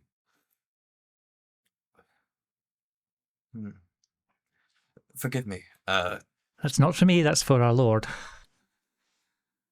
I'm feeling nostalgic. But I'm very fortunate that that in the company that I keep, we have formed bonds that I value, and I don't know if it would be appropriate to say a second family, but certainly a very trusted friends. No, that's admirable. I think everybody needs something like that. But the two who aren't here now, tell me, are they particularly tired? Oh, they must be particularly tired from the journey. Yes, and we are determined to continue the good work and bring Hamish home to his parents. Oh, in the name of the Lord. Absolutely, we must do the Lord's work, and reuniting families is one of the great things we can do. The Lord. Oh, indeed. That's wonderful. And you said you were. No, you said that you were investigators. That's an odd title to give yourselves. So is mercenaries more of a? She's managed to corner you, by the way. You've been. I suppose I don't like the term mercenary, if only because there's a tinge of violence associated with it. We like to think that, the services that we provide, are... And what are those services exactly? She's staring at you quite piercingly at this point. Just kind of... Well, I could give you a very long speech about the great deeds we have done in the name of the Lord, but if we can bring this child home safe and sound, perhaps the good work we do will be self-evident. Well, I'll hope and I'll pray for all of you, for your souls, and especially for the souls of your two tired comrades. No doubt the Lord will be pleased with them by their good work once. Believe me, the Lord will be pleased with them once the child is brought home. Oh, of that I am certain. We cut to the altar, and Father Aldrin has a chalice with wine. And says, "Now, will you sup with me? Will you drink?" I will, Father. Thank you for this honour. And I touch it, and the surface of the wine goes on fire. Oh. A miracle. Incredible. Everybody, look, a miracle in our church. Oh, praise be. And I cast self-immolation. That ability that you have. Is that actually on your sheet? Or... Yep. Incantation, self-immolation, your body erupts into flame. And the flame from this holy chalice climbs out of the cup, and the actual wine itself almost comes out and over and onto my hands and starts climbing up my body. And my entire body becomes wreathed in holy flame. And determines whether the spell works, and if it triggers a boon, and card 2 determines its strength, and it triggers a boon. I think Skal turns to Morgan and is like, I wish you could see this. This is stunning. Are we going to rush to the church? I reckon you could get there in time. I'll say you just come in to see. You're sort of standing on the threshold, and you see. Let's see. So card number 1 is the will. Does the spell manifest? Have a card. Any card? Best of luck, mate. Yeah. And is this an evocation? Yeah. What'd you get? The Hanged Man. Awesome. Hanged Man. Oh, in fact, so put that in first. Yeah. And I'm going to take a second card. It's spooky. I'm going to need to read more about it. The Emperor. You're just drawing Major Arcana. Just Major This is Arcana. fine. Yep. It's just 2 that I do for an incantation, I think, unless one of those says I do more. It's 3 if you're doing a full evocation. Yeah. So, if a Major Arcana card is placed in the spread, the spell fizzles out and fails to cast. Oh. But it's my game. That is not the most fun thing that could happen. Draw again. Exactly. Let's do it. 2 more cards. Very 'Cause generous today, Rick. I'm nice and kind. Yeah. What happens if I draw my covenant? Surely that Right, means okay. pop We- off. Right. Paul Scott Canavan, if you're listening, you better be listening. We've broken your game and we're going rogue here. Let's do it. Right. This is 3 face cards. Oh, sorry, 3. This is 3 of the Major Arcana, including your own one that you drew. Yeah. Can someone remind me exactly what the covenant that I've got says? Because that's going to inform exactly what I say here. You are secretive, intuitive, or difficult to read. You may speak rarely, dream vividly, or always seem to know more than you should. The flames erupt from me, and they start licking into shapes of faces, members of the congregation, specifically Merla and Torval and the father himself. And I say, "This body speaks with the voice of the one above.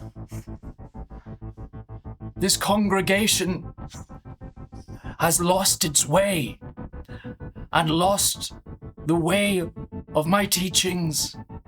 There are those of you who seek harm upon my world that I created. Every part of this world is my creation." The entire congregation, they are on their knees, they are prostrate in front of this. There is white fire coming out, and these sort of faces appear momentarily, then disappear, then and vanish again. "There are those in there who see yourselves as shepherds who are merely the lowliest of the flock. You should be ashamed. You should go and find places in this world that need help, where people are suffering, that you can bring them peace. You should not be here spreading discord against the world." And then I collapse. And I think... It's all acting, and I just... Can I add something right on top of that? Go for it. I would also like to cast a spell called Psychic Scream, which is an intense spike of psychic pain. And I would like to do that on Father Aldrin, who I expect is right beside you. Yeah, and if he gets too close to me at all, he's also getting burned. But it's very obvious that I'm not getting burned. So he's like, he could feel the heat, that this is real fucking fire. It's not an illusion. But I'm not getting burned. And at the end of it, I'm going to essentially pretend to faint and just collapse onto the ground. So, important question for you. Do you think in that you would have imbibed, consumed, taken in the wine into you as well? I think like it would have come up and like been sucked into my skin as the fire almost like drew it into my bloodstream. So now I do feel quite tipsy by the end of it. Excellent. Cool. It's almost like liquid confidence. I didn't know what I was going to do. I probably was going to just do like something pretty innocuous, and then I got insta drunk, and I ended up coming up with that. I was going to say that I think Morgan recognises that Scree has based the voice on her. And she would just go to Mither, "We taught our girl well." Absolutely. Because that was big. A few important things happen. That was... You invoked a lot through that, and especially with the cards that we drew. The presence that all of you have felt from as soon as you came here, so this background, like foreboding, this dread, this darkness, it suddenly feels incredibly sharp and focused on the four of you. Something is aware of you now in a way that it wasn't before. And you feel a weight, a pressure at the back of your head that's weighing on each of you. Also, the phase of the moon changes. We are skipping to the blood moon phase. The blood moon. It shouldn't be here now. It should be days away still. But with your connection, you feel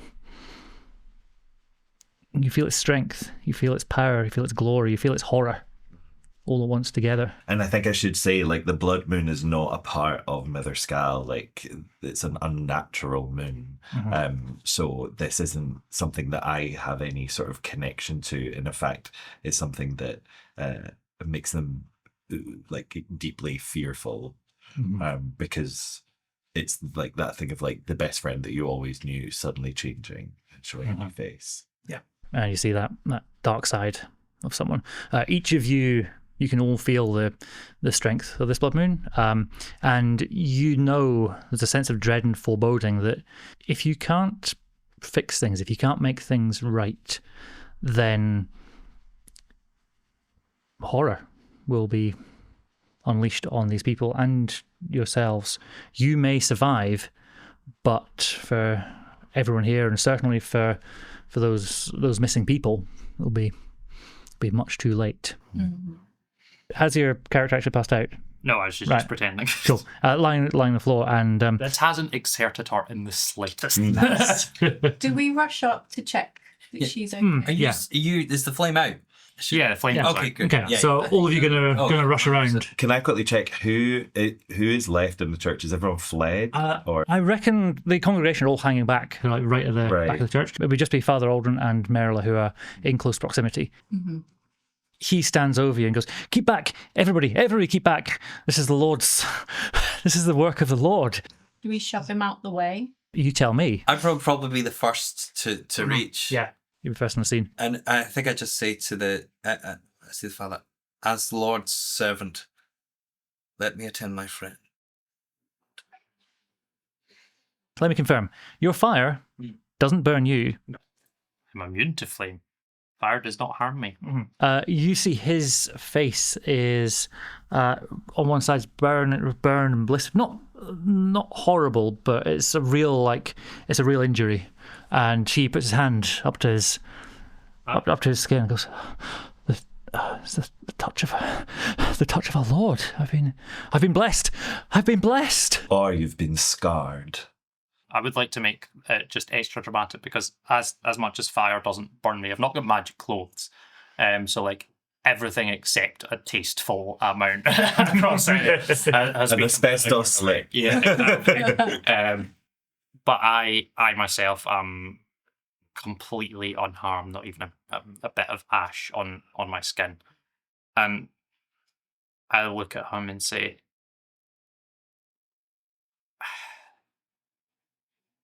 "The Lord has chosen not to burn me, but to burn you. And you see this as a boon for you?" You're a prophet. You are one of the chosen. I'm but a humble servant before the Lord. I was in a dark place when I came to speak to you, but when my body erupted, I entered a place of light and I heard the words that were said. Lowliest of the flock were his words. That's not mine. I do not mean to offend, Father, but I heard the words as clear as you. I was merely the vessel for them. Do they have meaning to you? I can't say I understand them. He thinks for a moment and says, "They reminded me again of my purpose, my path to cleanse this world, to make things right." I heard something different. I step forward. Mm-hmm. Father, please give her some space. And as I touch him, I discard 3 cards because I can sense a hidden fear or secret. Oh, how exciting. So a couple of things. First, can you read this? It's quite long, I'm afraid. You don't read it out, but look for opportunities. What the And so you want to know a secret hope or... No, hidden fear or secret. My words are spoken in the name of the Lord, in the name of the White Church. But I am beholden to a new prophet. The creature, the old creature, in the jail of the keep below the loch. It's a manifestation of our Lord, and it hungers. It hungers for food, hungers for life. Okay, so I found out what's in the keep. I don't know what it is, but it's some kind of god that feeds on life. Based off what I've just written, or what I've just read, I'm going to rescind a little bit because I didn't know a certain thing here. And in the last brief snippets of conversation I've had with the father, I've not been quite so aggressive. You hear me come up and I say, "You are a faithful shepherd to this flock, Father." Scree seems different. Excellent. Having a psychic link with Scree, how much of that do I recognize? Scree is certainly different. I'd say it's more there is a part which seems closed off now. Okay. In fact, actually, you wouldn't have that psychic link. I would make that choice that I would drop it because of this thing that I've just read. Skal knows the hold that they have over you, and some would call it manipulative. They wouldn't, but I think the fact that that's been taken away, especially that interred with the blood moon, I think, and I probably would have gotten sense of your vision as well. I think I would know that something was seriously wrong here, and use that kind of psychic communication to communicate to you too, but you wouldn't get a sense that I've shared that. Yeah. Right now, all you see is me. Do I get the sense that the thing I've just had happen to me has also happened to pretty much everyone else in this room to some degree or another, or just the priest and potentially Merla and a few others? Certainly the priest, and not Merla. I just got up and give the priest a big fucking hug. Oh, oh, my child, my child. I'm gonna get up and I'm gonna say, kind of embrace him close and say, in as low a voice as possible, so that Bear can't even hear. And I'm just gonna squeeze him close to me and get right up to his ear and say, "I see it now." Can I make an insight roll to find out what's going on? Because the fact you very consciously not, I think I pick up on the fact you very consciously made sure I didn't hear that. I'd say it's possible that you could hear it. I'm trying to make it not, but if you succeed in it, I suppose maybe that's Rowan, choose a difficulty. 2's a default, 3's hard, 4 is brutal. It would be brutal. 3. You're there's only so quiet I can whisper, and you have superhuman hearing. Okay, difficulty 3. See how you do. Ooh. Two successes, but I need. Oh wait, yeah, and they're both 6s, so I can re-roll. Yeah, yep. And that's a boon if you. Yes. Oh, yeah, yeah. Well, roll anyway because you still need one more success. And that's the other success. 3 successes and a boon. Okay, yeah. You are able to hear that, and the boon that I will give you is the words confirm what I think you were suspecting. So you're very tied to living creatures, and I will include people in that as well. So quite empathetic, quite able to sort of get people. You have that sort of vibe shift completely confirmed. And hearing those words as well, you don't take any meaning from them, but you are certain that Scree is changed, and in a way which, across moments, Scree is now more distant to you.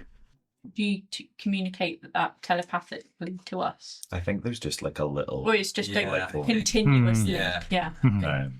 Bear's right, she's changed. We need to do something. We need to get her away, out of this kirk, away from the father. Or we just abandon her altogether. So no, we've protected her, we've guided her, we've shown her the truth. We can't just leave her now. And she's lost her way. We need to know why and how we can fix it. I'm sure there'll be answers in the keep, but I do not trust her to come with us. To the keep. No, you're right. After all the shit I just did. Yeah. I think in that moment I just go, Do you abandon your loyalties so easily? Well, she abandoned hers. We don't know what has happened to her. We may discuss whether it is wise to bring her into the keep. Whatever's happened to her, perhaps it isn't the wisest move. But I will not abandon her now, and nor should you. I take it this is all in your heads and I can't hear. Yeah. I think I would say not in head. Prophet, would you allow the three of us to commune with you in private? Of course, anything for my friends. Then clear your church. Father, do I have your permission to use this space as a private place to talk? Yes, we'll be outside. Please lead our flock out there. And he steps away, takes Merla. She's sort of clinging to his arm. A miracle. As she walks out, even though I'm obviously disturbed by what's going on with Scree, I still just kind of look down and just go, I think it's clear who the Lord favours, isn't it? I would turn to Mithra and say, I understand you're angry that she's chosen the church. I'm angry too. I don't know what is going on with her. But we need to let her explain herself, but not make any hasty judgments. Morgan, I doubt that even Scree exists in there anymore. As soon as the church is cleared, I turn to you all with a big smile and say, we've all been wrong. I understand it now. There's a place we must go, a keep where the one true God lies. And we can all meet him. I've seen it now. I don't know how I didn't know it before, but I understand it now. I can feel it inside me. It's like it's coursing through me. It's like warmth and belonging. And I believed I knew it, but this is something different. You all could be a part of it as well. It finally makes sense. It's not the new ways or the old ways. It's just the way. Scree, no. Think about it. The old ways, that's what connects us. That's what connects Bear to the land and to nature and to people, and me to the dead, and to Mither to the moon. I know, and I love you all and I love your stories, but you must know that all these things that we care about are so paltry in comparison to what I now know. Okay then, Prophet. Why don't you lead us to your keep? I will. I want you to see what I see. I want you to see how beautiful the truth is. No, I won't allow it. It's far too dangerous. And I think psychically, I would say the only way that we're going to even try to bring her back is in the belly of the beast. Bear, are you with us? I appreciate you taking the chance to save her. Please know that if she steps to betray any of us, I will have no hesitation. Then lead us. I will. Come follow me. You won't be disappointed. You won't regret this. And thank you all for leading me to this point, because this is where we're all supposed to be now. You lead the group, not down to the docks, not down to the waterfront, but down. There is a stairway in the chapel, leads down to a crypt, a sort of lower level, and then down again, down into the rock, and you find yourselves in tunnels below the town. I use my witch fire to light the way and it's a deep red. You've only ever seen me use one colour of fire, just a standard kind of orange bright flame. This is, it's still giving off light, but it's a dark flame. It is blood red, and I'm using that to light the way. And I like actively, you can almost see that I'm delusional about it. I look to you and go, look how bright my light shines. Look at the gifts I've been given. I tried to.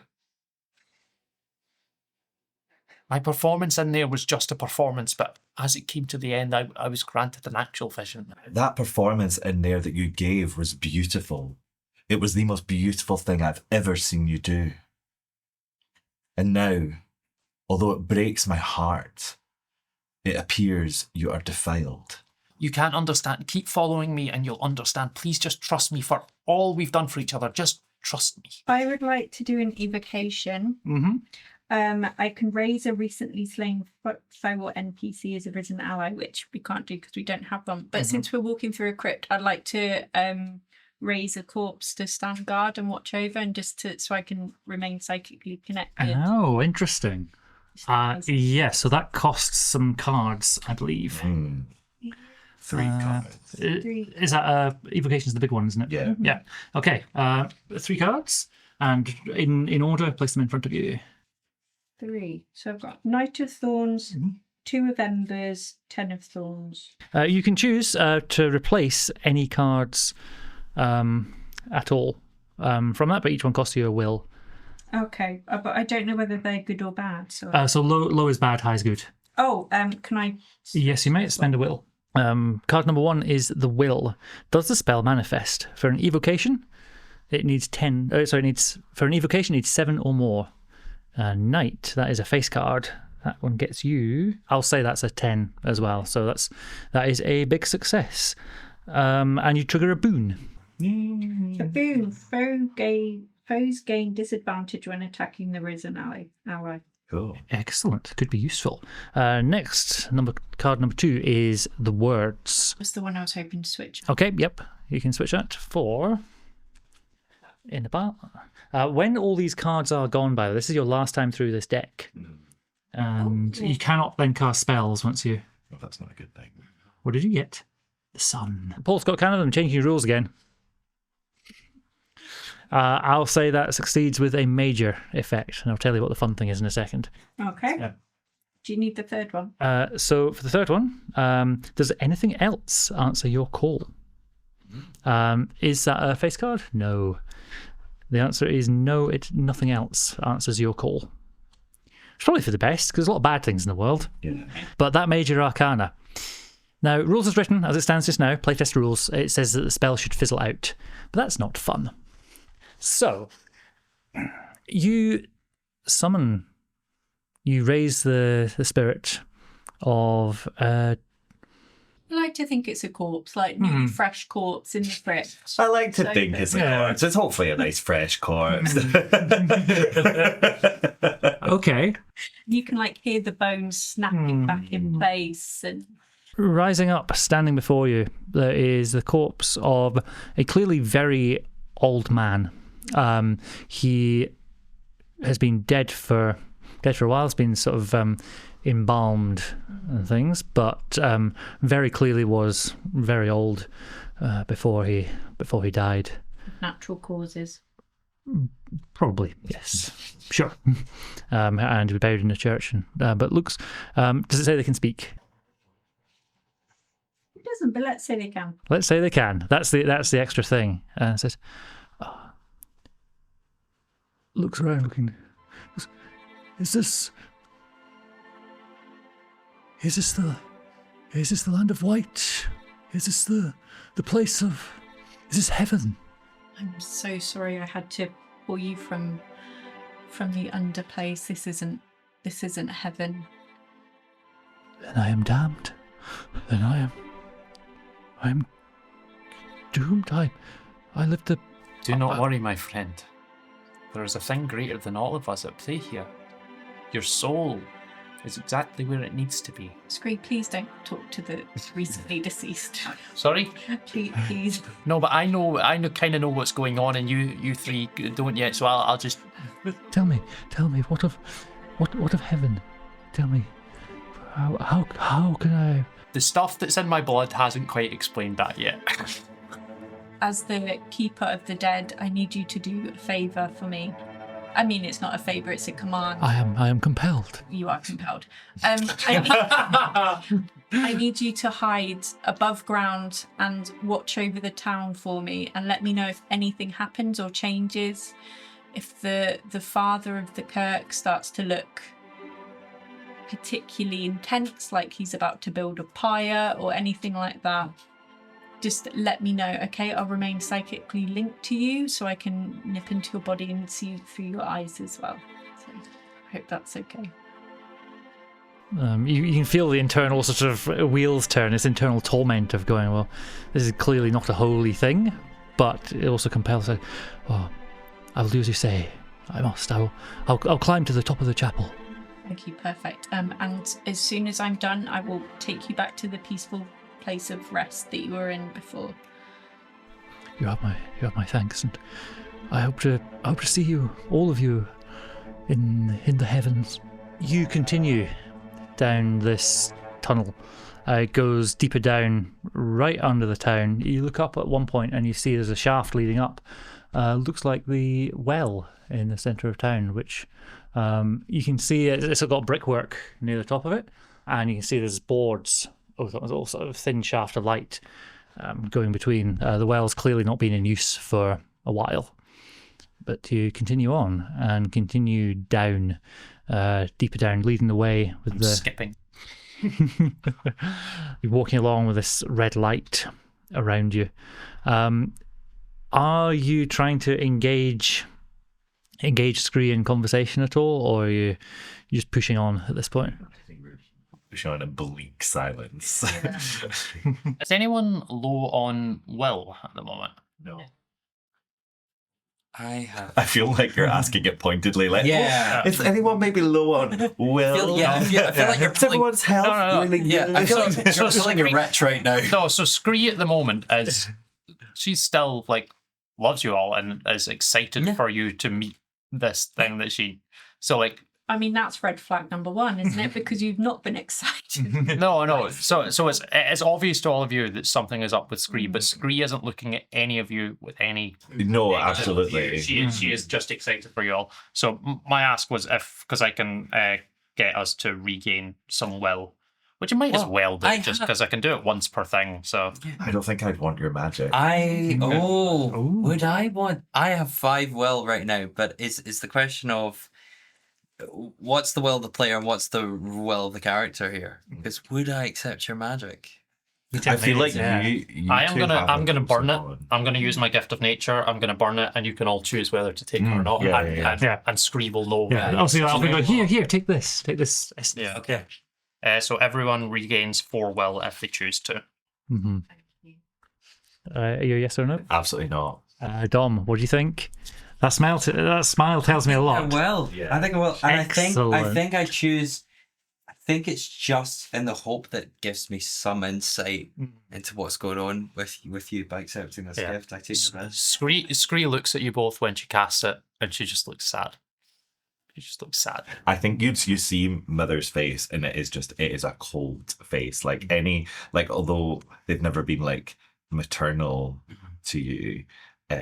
At least there's that sense of like familial bond with that in there at the moment. Dom, could Bear roll an insight? Yes. Just one for your difficulty for this, so just one success needed. Reroll this. Well, it's fine because I've got 1 success and that's it. You get a little bit of you get some insight. Actually, as you accept this magic through you, it works as intended. You have your will back again. Rowan, what do you think would be shared in that moment? For just a moment, as my magic goes through it, it's not enough for what is affecting me to take hold of you but you feel its effects just for the second that you're gaining your will. You almost feel the power that's fueling me as the thing that brings your will back. And as soon as you feel that, you feel quite dirty and horrible. That's what's done it to you. But right in that moment, you feel a sense of warmth and community under one powerful entity. You feel that that entity is truth and light, and that those who follow it are righteous and good and family, and that it is your duty to bring those that you love to it, and because it is good, and the everything about this thing is incredible. You've never felt anything like it, and you feel that for just a second, just like a split second, and then it goes away. And it said, well, in the aftermath of that, you get that like almost like visceral reaction as your true emotions kind of push against it. Yeah, and how in regaining myself do I gain any insight into like what it actually is, like the difference between what it purports to be and what it actually is? I'd say not based on not based on that. No. I just know this is what it's purporting to be, but I have the strength of will to not just not believe it, and just, or at least understand that I felt that feeling, but separated from my own sense of self. And I just look at you pleadingly to see if you understand now. I think I look at you and I you see this really sad look in my eyes, and I think I do, like, once again, just put your hand on your shoulder and I just gently and then I just kind of let it go, and I just lead on, and then I will the others, and I felt it for a moment. Whatever it actually is, it certainly makes a convincing argument. You're a fool, Bear. I think anyone exposed to it for even a moment, even if they knew, as I do, that it cannot be all it purports to be, there would always be a part of you that would wish it were true. How can you say such things? How can you turn your back on even just a moment from the old ways?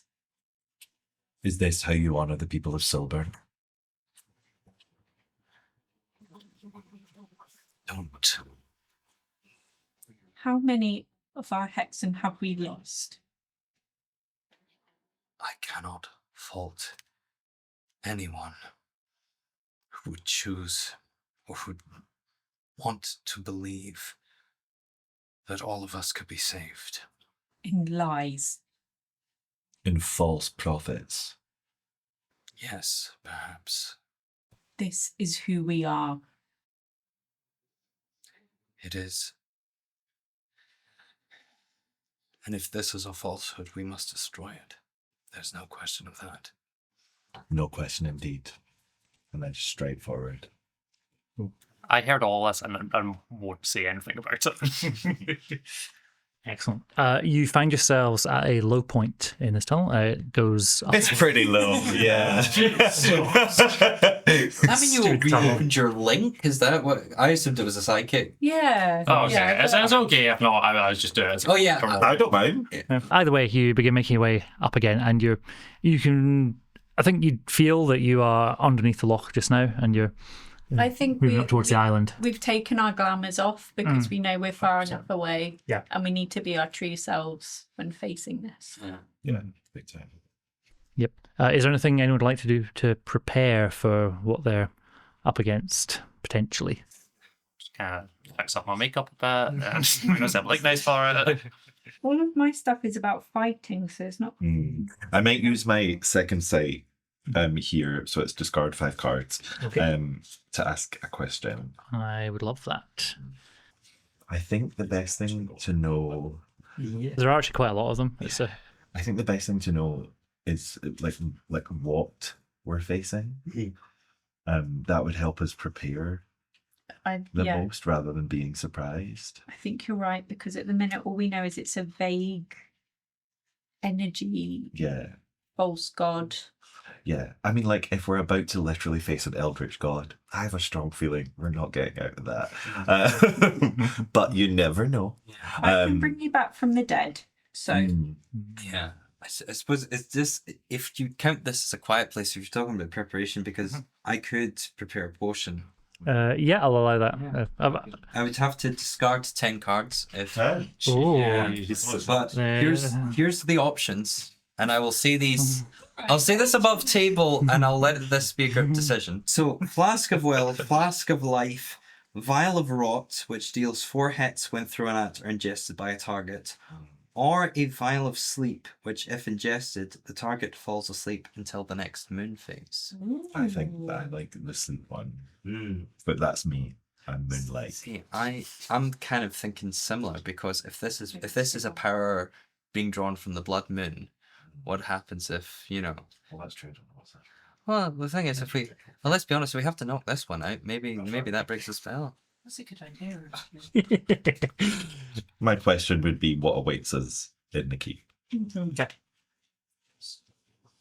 And you have to answer truthfully. I'll describe only the physical things that you will see. This won't give you a clue about particularly the power of what you're up against or ability and stuff.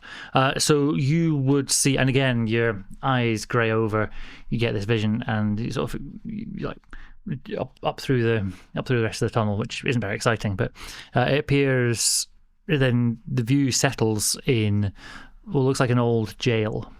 In a sort of low level in a dungeon of the ruin. It's partially flooded. There are rusted rings for attaching prisoners and stuff to still attached to the walls, with some broken chains. There's also the remains of offerings and things like fish bones, human bones as well, and scraps of cloth around a sort of central room. More importantly, though, the chamber has fleshy cocoons, which are swollen, wet, pustulant things suspended from the ceiling, rooted into the walls and floor by cords of black-veined tissue, pulsing faintly. And This is where God lives. one of them is still twitches. It is very dark in here. It's lit by a few little cracks in the roof, a little bit of sunlight entering, but not much. There's a total of 6 cocoons in there. And I think that's all of the stuff that you would see. I think Morag lied to us when she told us that offerings were still made. Maybe she didn't mean to, but she told us about the forest, but she didn't tell us about this. They must have known. You think everyone in the village is under this beast's thrall? Or maybe not under the thrall, but they don't talk about it because whatever is there is so evil. They prefer to keep it a secret and pacify it rather than confront it head on. My biggest fear is that boy is in one of those sacks. I think he's an offering. Well, we know what awaits us, so best we go face your god. And we really, your boy. And yeah, you make your way forward. So anything else you'd like to do in that time? No, let's list it. Yeah, so to confirm, I did get the Vial of Sleep, so. Excellent. So 10 cards. Yeah, I don't think I can be more. You come into this space. It feels old, not in the way that you you sort of perceive like old things of the forest, or you perceive like the moon and stuff.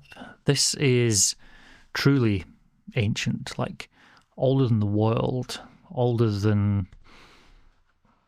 this universe somehow. And each of you, to a greater or lesser extent, feels that presence incredibly strong here. That force which we said was focused, that is now everywhere, feels all around you. What do in this room? Can I say, just in terms of what I see a cathedral. Like, I see gleaming marble columns where there are cocoons. I see statues of saints. I see massive stained glass windows with lights of all colours.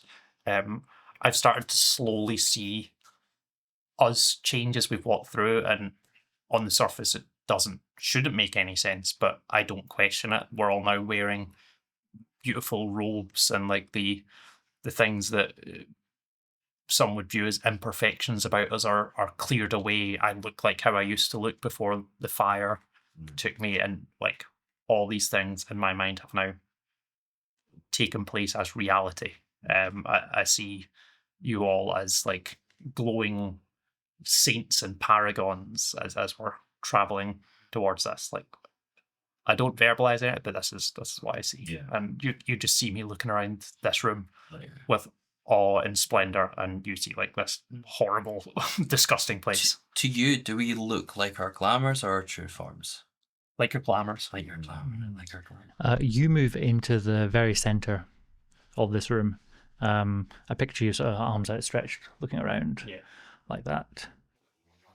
And like, you specifically see me looking at like blank stretches of wall as I'm in my head admiring the intricacies of some stained glass windows and stuff. So then you look straight up.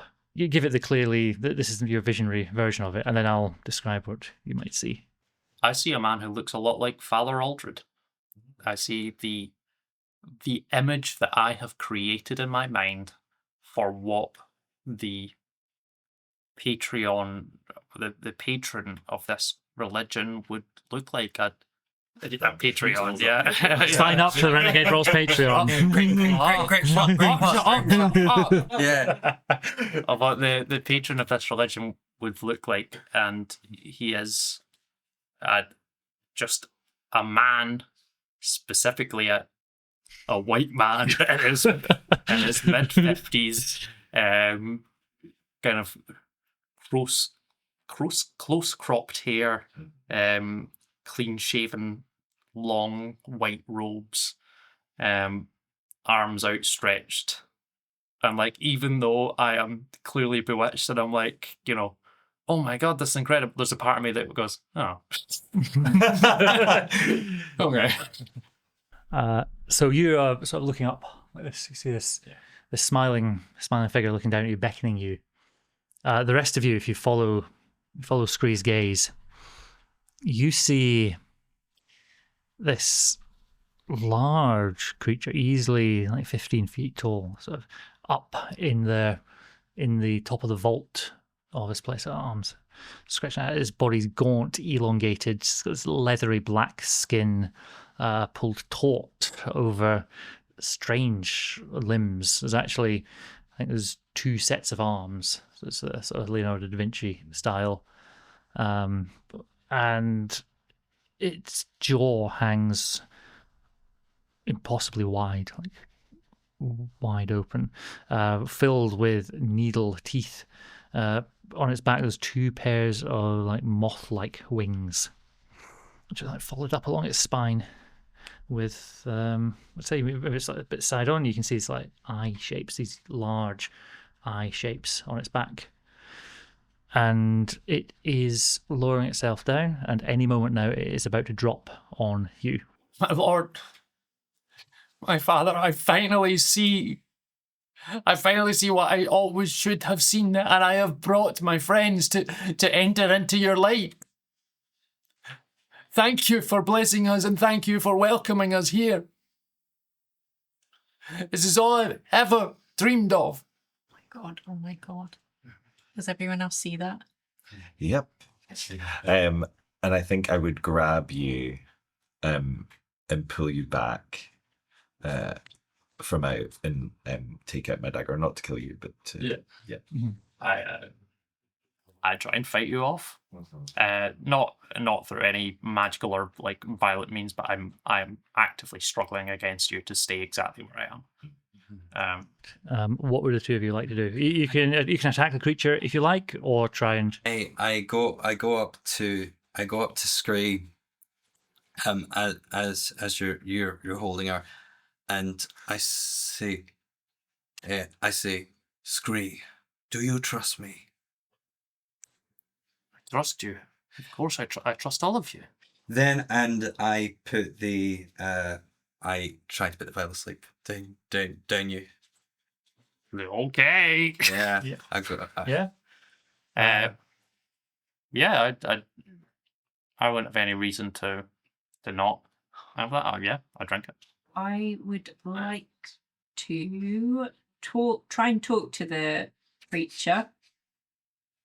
Okay. You love talking. Solving problems with talking. That's fine. I hate combat and TTRPGs. And I've done you a favor. Thank you. What do you say? So, Dead Speak, discard 5 cards. Cool. I'm going to be very polite. Mm-hmm. My lord, what is your name? My name is not for your ears. You do not get to know it. Not super helpful answer there. Will you come willingly into my embrace? No. It drops on you. It is... Question. Oh, tough. It is doing a predatory leap, jumping down within. It is attacking you with advantage. To defend yourself, you are going to roll. I've got a flash grenade. Can I use a flash grenade? Sure. You said at the start of this session. I'm actually taking that off my inventory. I don't think my character would have that. And then as soon as you get into a bind, I've got a flash It has grenade. been rubbed out. It has been rubbed out. Okay. It is attacking you with advantage. You can choose how you would like to try and defend yourself. You can evade, absorb, or parry. What do you think you might try and do? Right, can I use 2 will? Mm-hmm. And I will fight and use brawn. So what's that? Okay. 3? Oh. 6, 5, 3. Okay, that is 2 successes so far. Yep. Fuck's sake. So 2 successes. Okie dokie. Its threat, by the way, is, what did I say? 5. What does that mean? That means you needed 5 successes in order to successfully dodge it, which is possible, but very, very hard. I'm sorry. Right, so what's the hits? Dealing 2 hits to you and is going to try and drain your blood. So is it bruised and harrowed? And can you please roll a d6 for me? Just 1? Yes. On the roll of a 1, a bad thing happens. Anything else, you'll be okay. 4. You're okay. I use my short swords. Cool. And you're able to just about... it hurts. You are harrowed, so still standing. But that was nasty. Do I get to do question 2? Sure, you can. It's like stuffing on your neck, and you're like, well, I've got you. Where are you from? Between, beyond, outside of this world, older than this place. Again, not massively helpful, is it? Okay. I will say you know that this is clearly a creature from... This is something unholy and weird. You can potentially banish it to whence it came, but only after you've defeated it in combat. Okay. Third question. Third question. Can't think of it. Has anyone else got any more? I mean, you should ask and see if it'll tell you what its weakness is. Ask him what is done to me. Why are you attacking the town? I must feed. I must grow in power. I must defeat. I must defeat the White Church. I must defeat all who would oppose me. I mean, my enemy's enemy is my friend, so... Suck away. I think if that genuinely happened, I think we were just like, oh, really? Now suddenly you're... Do we all get to?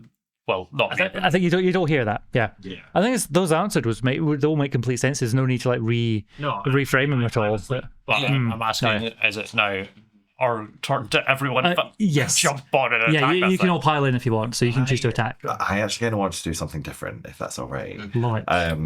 I would like to vanish, where I slip from sight and become untargetable for either 1, 2, or 3 turns. Okay. And that's obviously with the magic cards. But it's an incantation, so it's 2. Okay. So you draw for me 2 cards.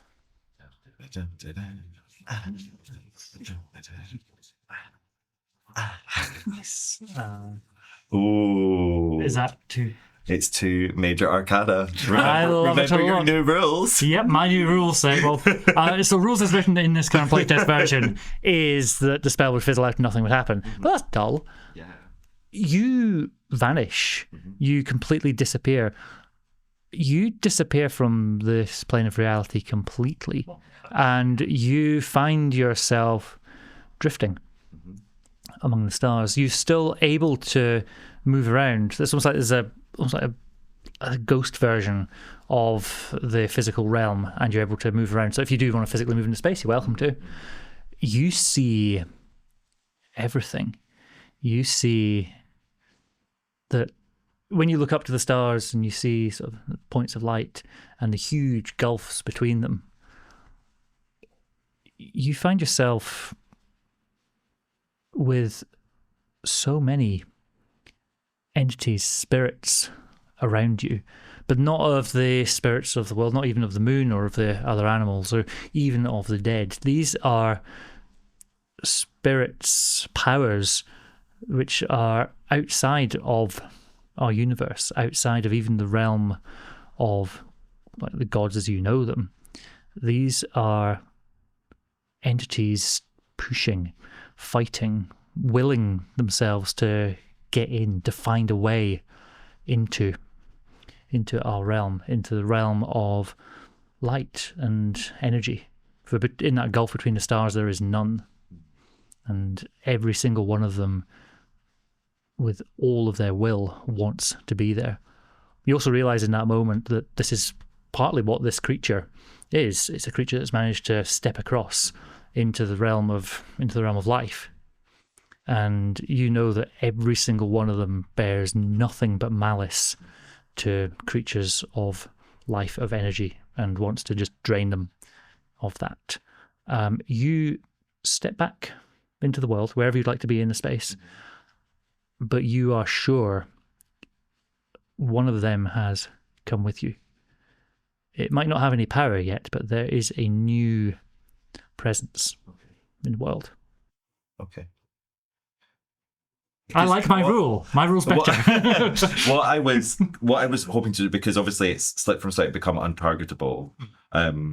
So, because what I was hoping to do would be to try and commune psychically with Scree in a dream world, which I feel like is my domain. And now that she's asleep, I feel like she can't put up that wall. Well, maybe you just snapped into Rich's world for just a second and glanced all that. And I think that could be like the gateway to dream. You know what I mean? Is like going through that, and I see. Can I narrate what you see in my dream world? You enter in and you see an ocean, but there are 2 halves to this ocean, and they are both clashing with each other. The ocean itself is a deep blood red, but one half of it almost seems to be on fire, and you look at it and you understand that to be the flame inside of me, the flame inherent in my magic, and the other side is just darkness and blood. And they're almost kind of meeting in the middle and trying to overtake each other, and you just see me right in the seam of these two things, drowning, like trying to stay afloat amongst essentially the two opposing factors in my blood right now of trying to battle against each other for control over me. And that's what you see, and I am there, and I just see you on a dinghy. Yeah, I think, how would you feel about if I, not on a dinghy, I love that pitch, but as if like I was a reflection of the moonlight, like on the water, so I am like kind of coming to you as that reflection, and I think I speak into your mind, and say, I'm sorry that I couldn't see before how much pain you were in, but I see it now. I just need to know what to do, Mother. I just don't know what to do. Nothing's made sense for months. Everything used to make sense. And now I just feel like I'm drowning every single day. And I finally thought I saw something and I felt like I could take a breath of air, and now I see it might be a lie and I can't handle that. We all want the easy way out. It's what we always look for because it's easy. But it's not true. You've been lied to your whole life, been shown easy, quick fixes for someone else's benefit, but it's none of it is real. Just tell me what to do. You know fine well what to do. You know when you bathed yourself in that beautiful fire, how powerful you felt. That was you, Scree. In that moment, for the first time. That was you. And you watch as Scree's eyes close and she disappears under the water and starts sinking down. And I don't give a fuck about mechanics. In this moment, Scree wakes up and her eyes flash open, and just like how Mother Scale's eyes are the smoky grey covering them, Scree's eyes have become like fire, and she reaches out and casts combustion, her strongest evocation, on the creature, as it's she almost has a kind of look in her face of longing, as it's coming towards her, just longing to embrace it, but all of the glamour that she sees is burned away by the fire in her blood. And 3 cards. Let's do it. Tell me how this goes down. first off, the spell does take hold. The first card drawn was the Page of Embers. Me entering into my life, finally entering into my life as part of this hex and part of this group, and embracing my role as a steward of the flame, and a steward of the world, and a steward of the defenseless. And I start letting this combustion go, and then I think of my friend Bear, the great guardian of nature, of everything this creature has perverted against nature, and I allow that nature magic into the spell. And then as it's just reaching this creature, I think to myself of the Queen of Whispers, of Mother Skal, who gave me every chance in the world and who pulled me back from the brink, and who sees the world for not what it could be but for what it is, and yet chooses to love it anyway. And I incorporate her magic into it. And then I embrace death. And I embrace the King of Bones, she who saw death and chose to come back and chose to keep fighting, and I use that combined power to bring death upon this creature. And I don't give a fuck about the rules. I like to think that we do, like, because we've been talking about how much we've got like a telepathic connection. Yeah. So I think it's more like all of us pooling our hex and Yeah, absolutely. Yeah. Maybe it's like literally each door that you cut off earlier reopens as you let us all back in one by one. I like that. But it really is Guardians of the Galaxy. The blood beast, this creature, it faces the combined wrath, fury, power of the four of you. There's no killing a creature like this. This is eternal and undying. But with this bright flame, back to your original flame, it is scorched, it's burned, and it's pushed away out. It's pushed away from anywhere where it could harm, at least for now. Is it pushed back into the other reality or not fully? Or is it pushed into like a dream reality? I love the idea of it being pushed into that dream. Make it try. Pushed into that ocean. If you're able to share your visions or share that dream with it, I imagine that you'd all see this creature now trapped between trying to grab hold of that, like the swimming, almost like clawing, scratching towards the blood side, but the fire pursuing it, chasing it as your magic tries to overcome it. Mother Scarlet, you'll be so proud. I finally got an eldritch creature living in one of my dreamscapes. I'm so very proud. You've got so many of those. I do. We cut to your dreamscapes. Just my dreamscape, just tons of creatures, just going, like in the moon, and I'm just like, kitten. Back to reality again. You are still in this sort of jail dungeon place with the weird cocoons and things on the walls. I'm assuming someone will open up.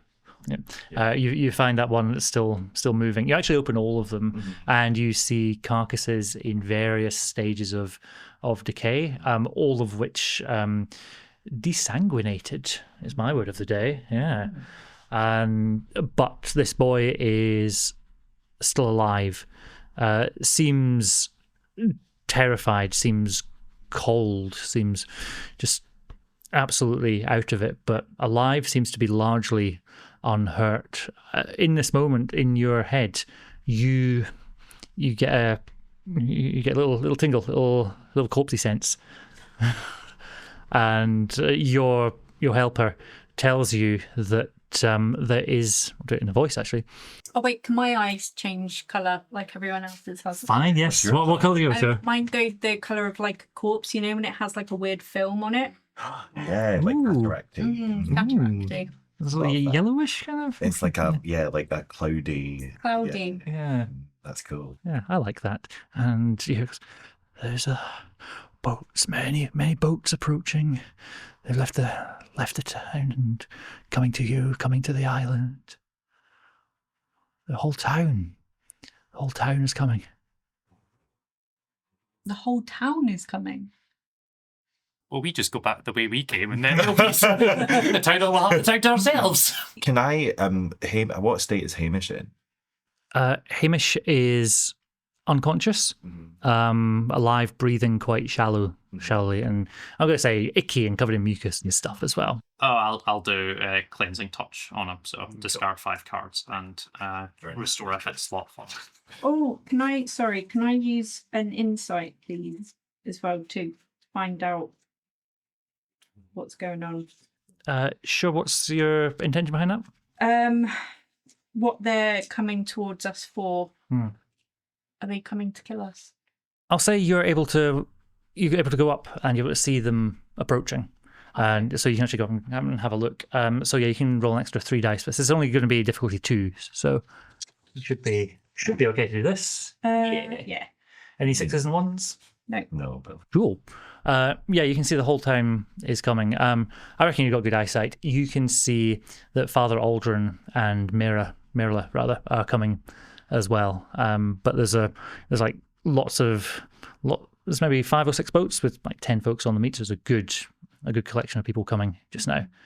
With fire, guns.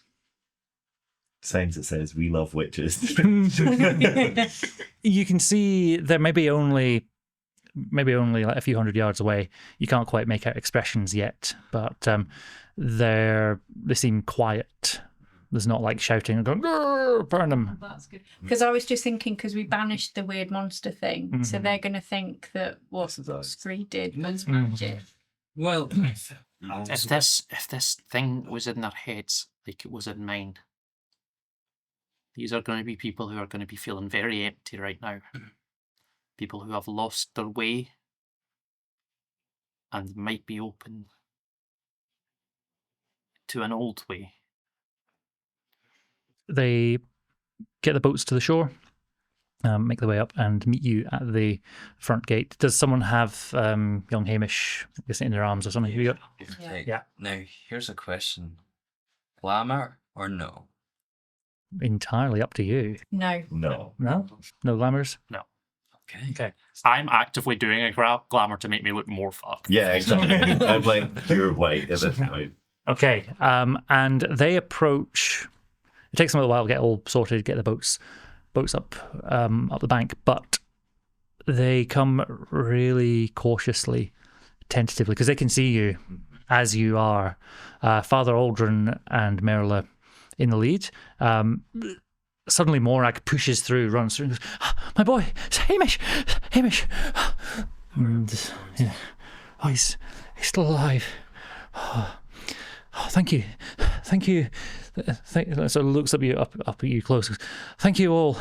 Praise the old gods. Praise the spirits." I just cut across and I say, "People of Blackwater, let it be known that there is no one God. You are people. You can embrace whatever reality that you wish. You do not need to be commanded by one church." And you see Father Aldrin coming up. He is looking exhausted, as though he's like not slept for a month. Sort of haggard, really tired. Looks around at each of you and goes, "We may not. We don't share a faith. I believe. I truly believe in the one God. But the way that I've been, what happened, my subversion of my faith, I see it now, a monster, a horror that told me that things would be okay, told me that I could be powerful and strong and lead people to light, to righteousness, to the way of the one God. I believed it. I thought I could save everyone while condemning people to their death." And he looks at Morag directly and says, "I don't know if you can forgive me.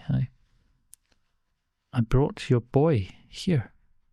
And he's like realizing this like in front of you in real time as he's sort of saying this. I brought him here as tribute, as a gift, as an offering. What have I done? If I may. And he just collapses, just sits on the floor, just looking dazed. If I may. Mother Scala, I have so much respect for you. And each and every one of you here. I was brought up in the church. I was taught everything that each of you have been taught. I know that each of you here has been taught who the one God what they believe in, which is love and family and community and all those good things. And so much of that has been perverted by the church. The white church and the one God are not the same entity. I believe in the old ways, but I also believe in the new. I don't believe that the world has to be one. I don't believe it has to be one or the other. If the one God exists, and I have always believed he does, I believe he made all of us. Witches exist, and we are powerful, and we are here, and we help, and we've saved this boy, and we've saved your town, and we are here by our own free will, but also because we were made by either the old gods or the new, but we are here and we helped. Your church is made by man. I still believe in the one God. I just don't believe any of the shit that the church teaches about him. Father Aldred, I know the things that you saw, and I know how that felt when that creature's had a hold over you. I can't give you the forgiveness of Morag and Robert, but I can say to you that I understand. And I understand that you have been a shepherd to this flock. And I understand that you could still be that. This town needs to be a haven for the creatures in the forest, the Kelpie who keeps watch, and the Hexens that pass through to help where others can't.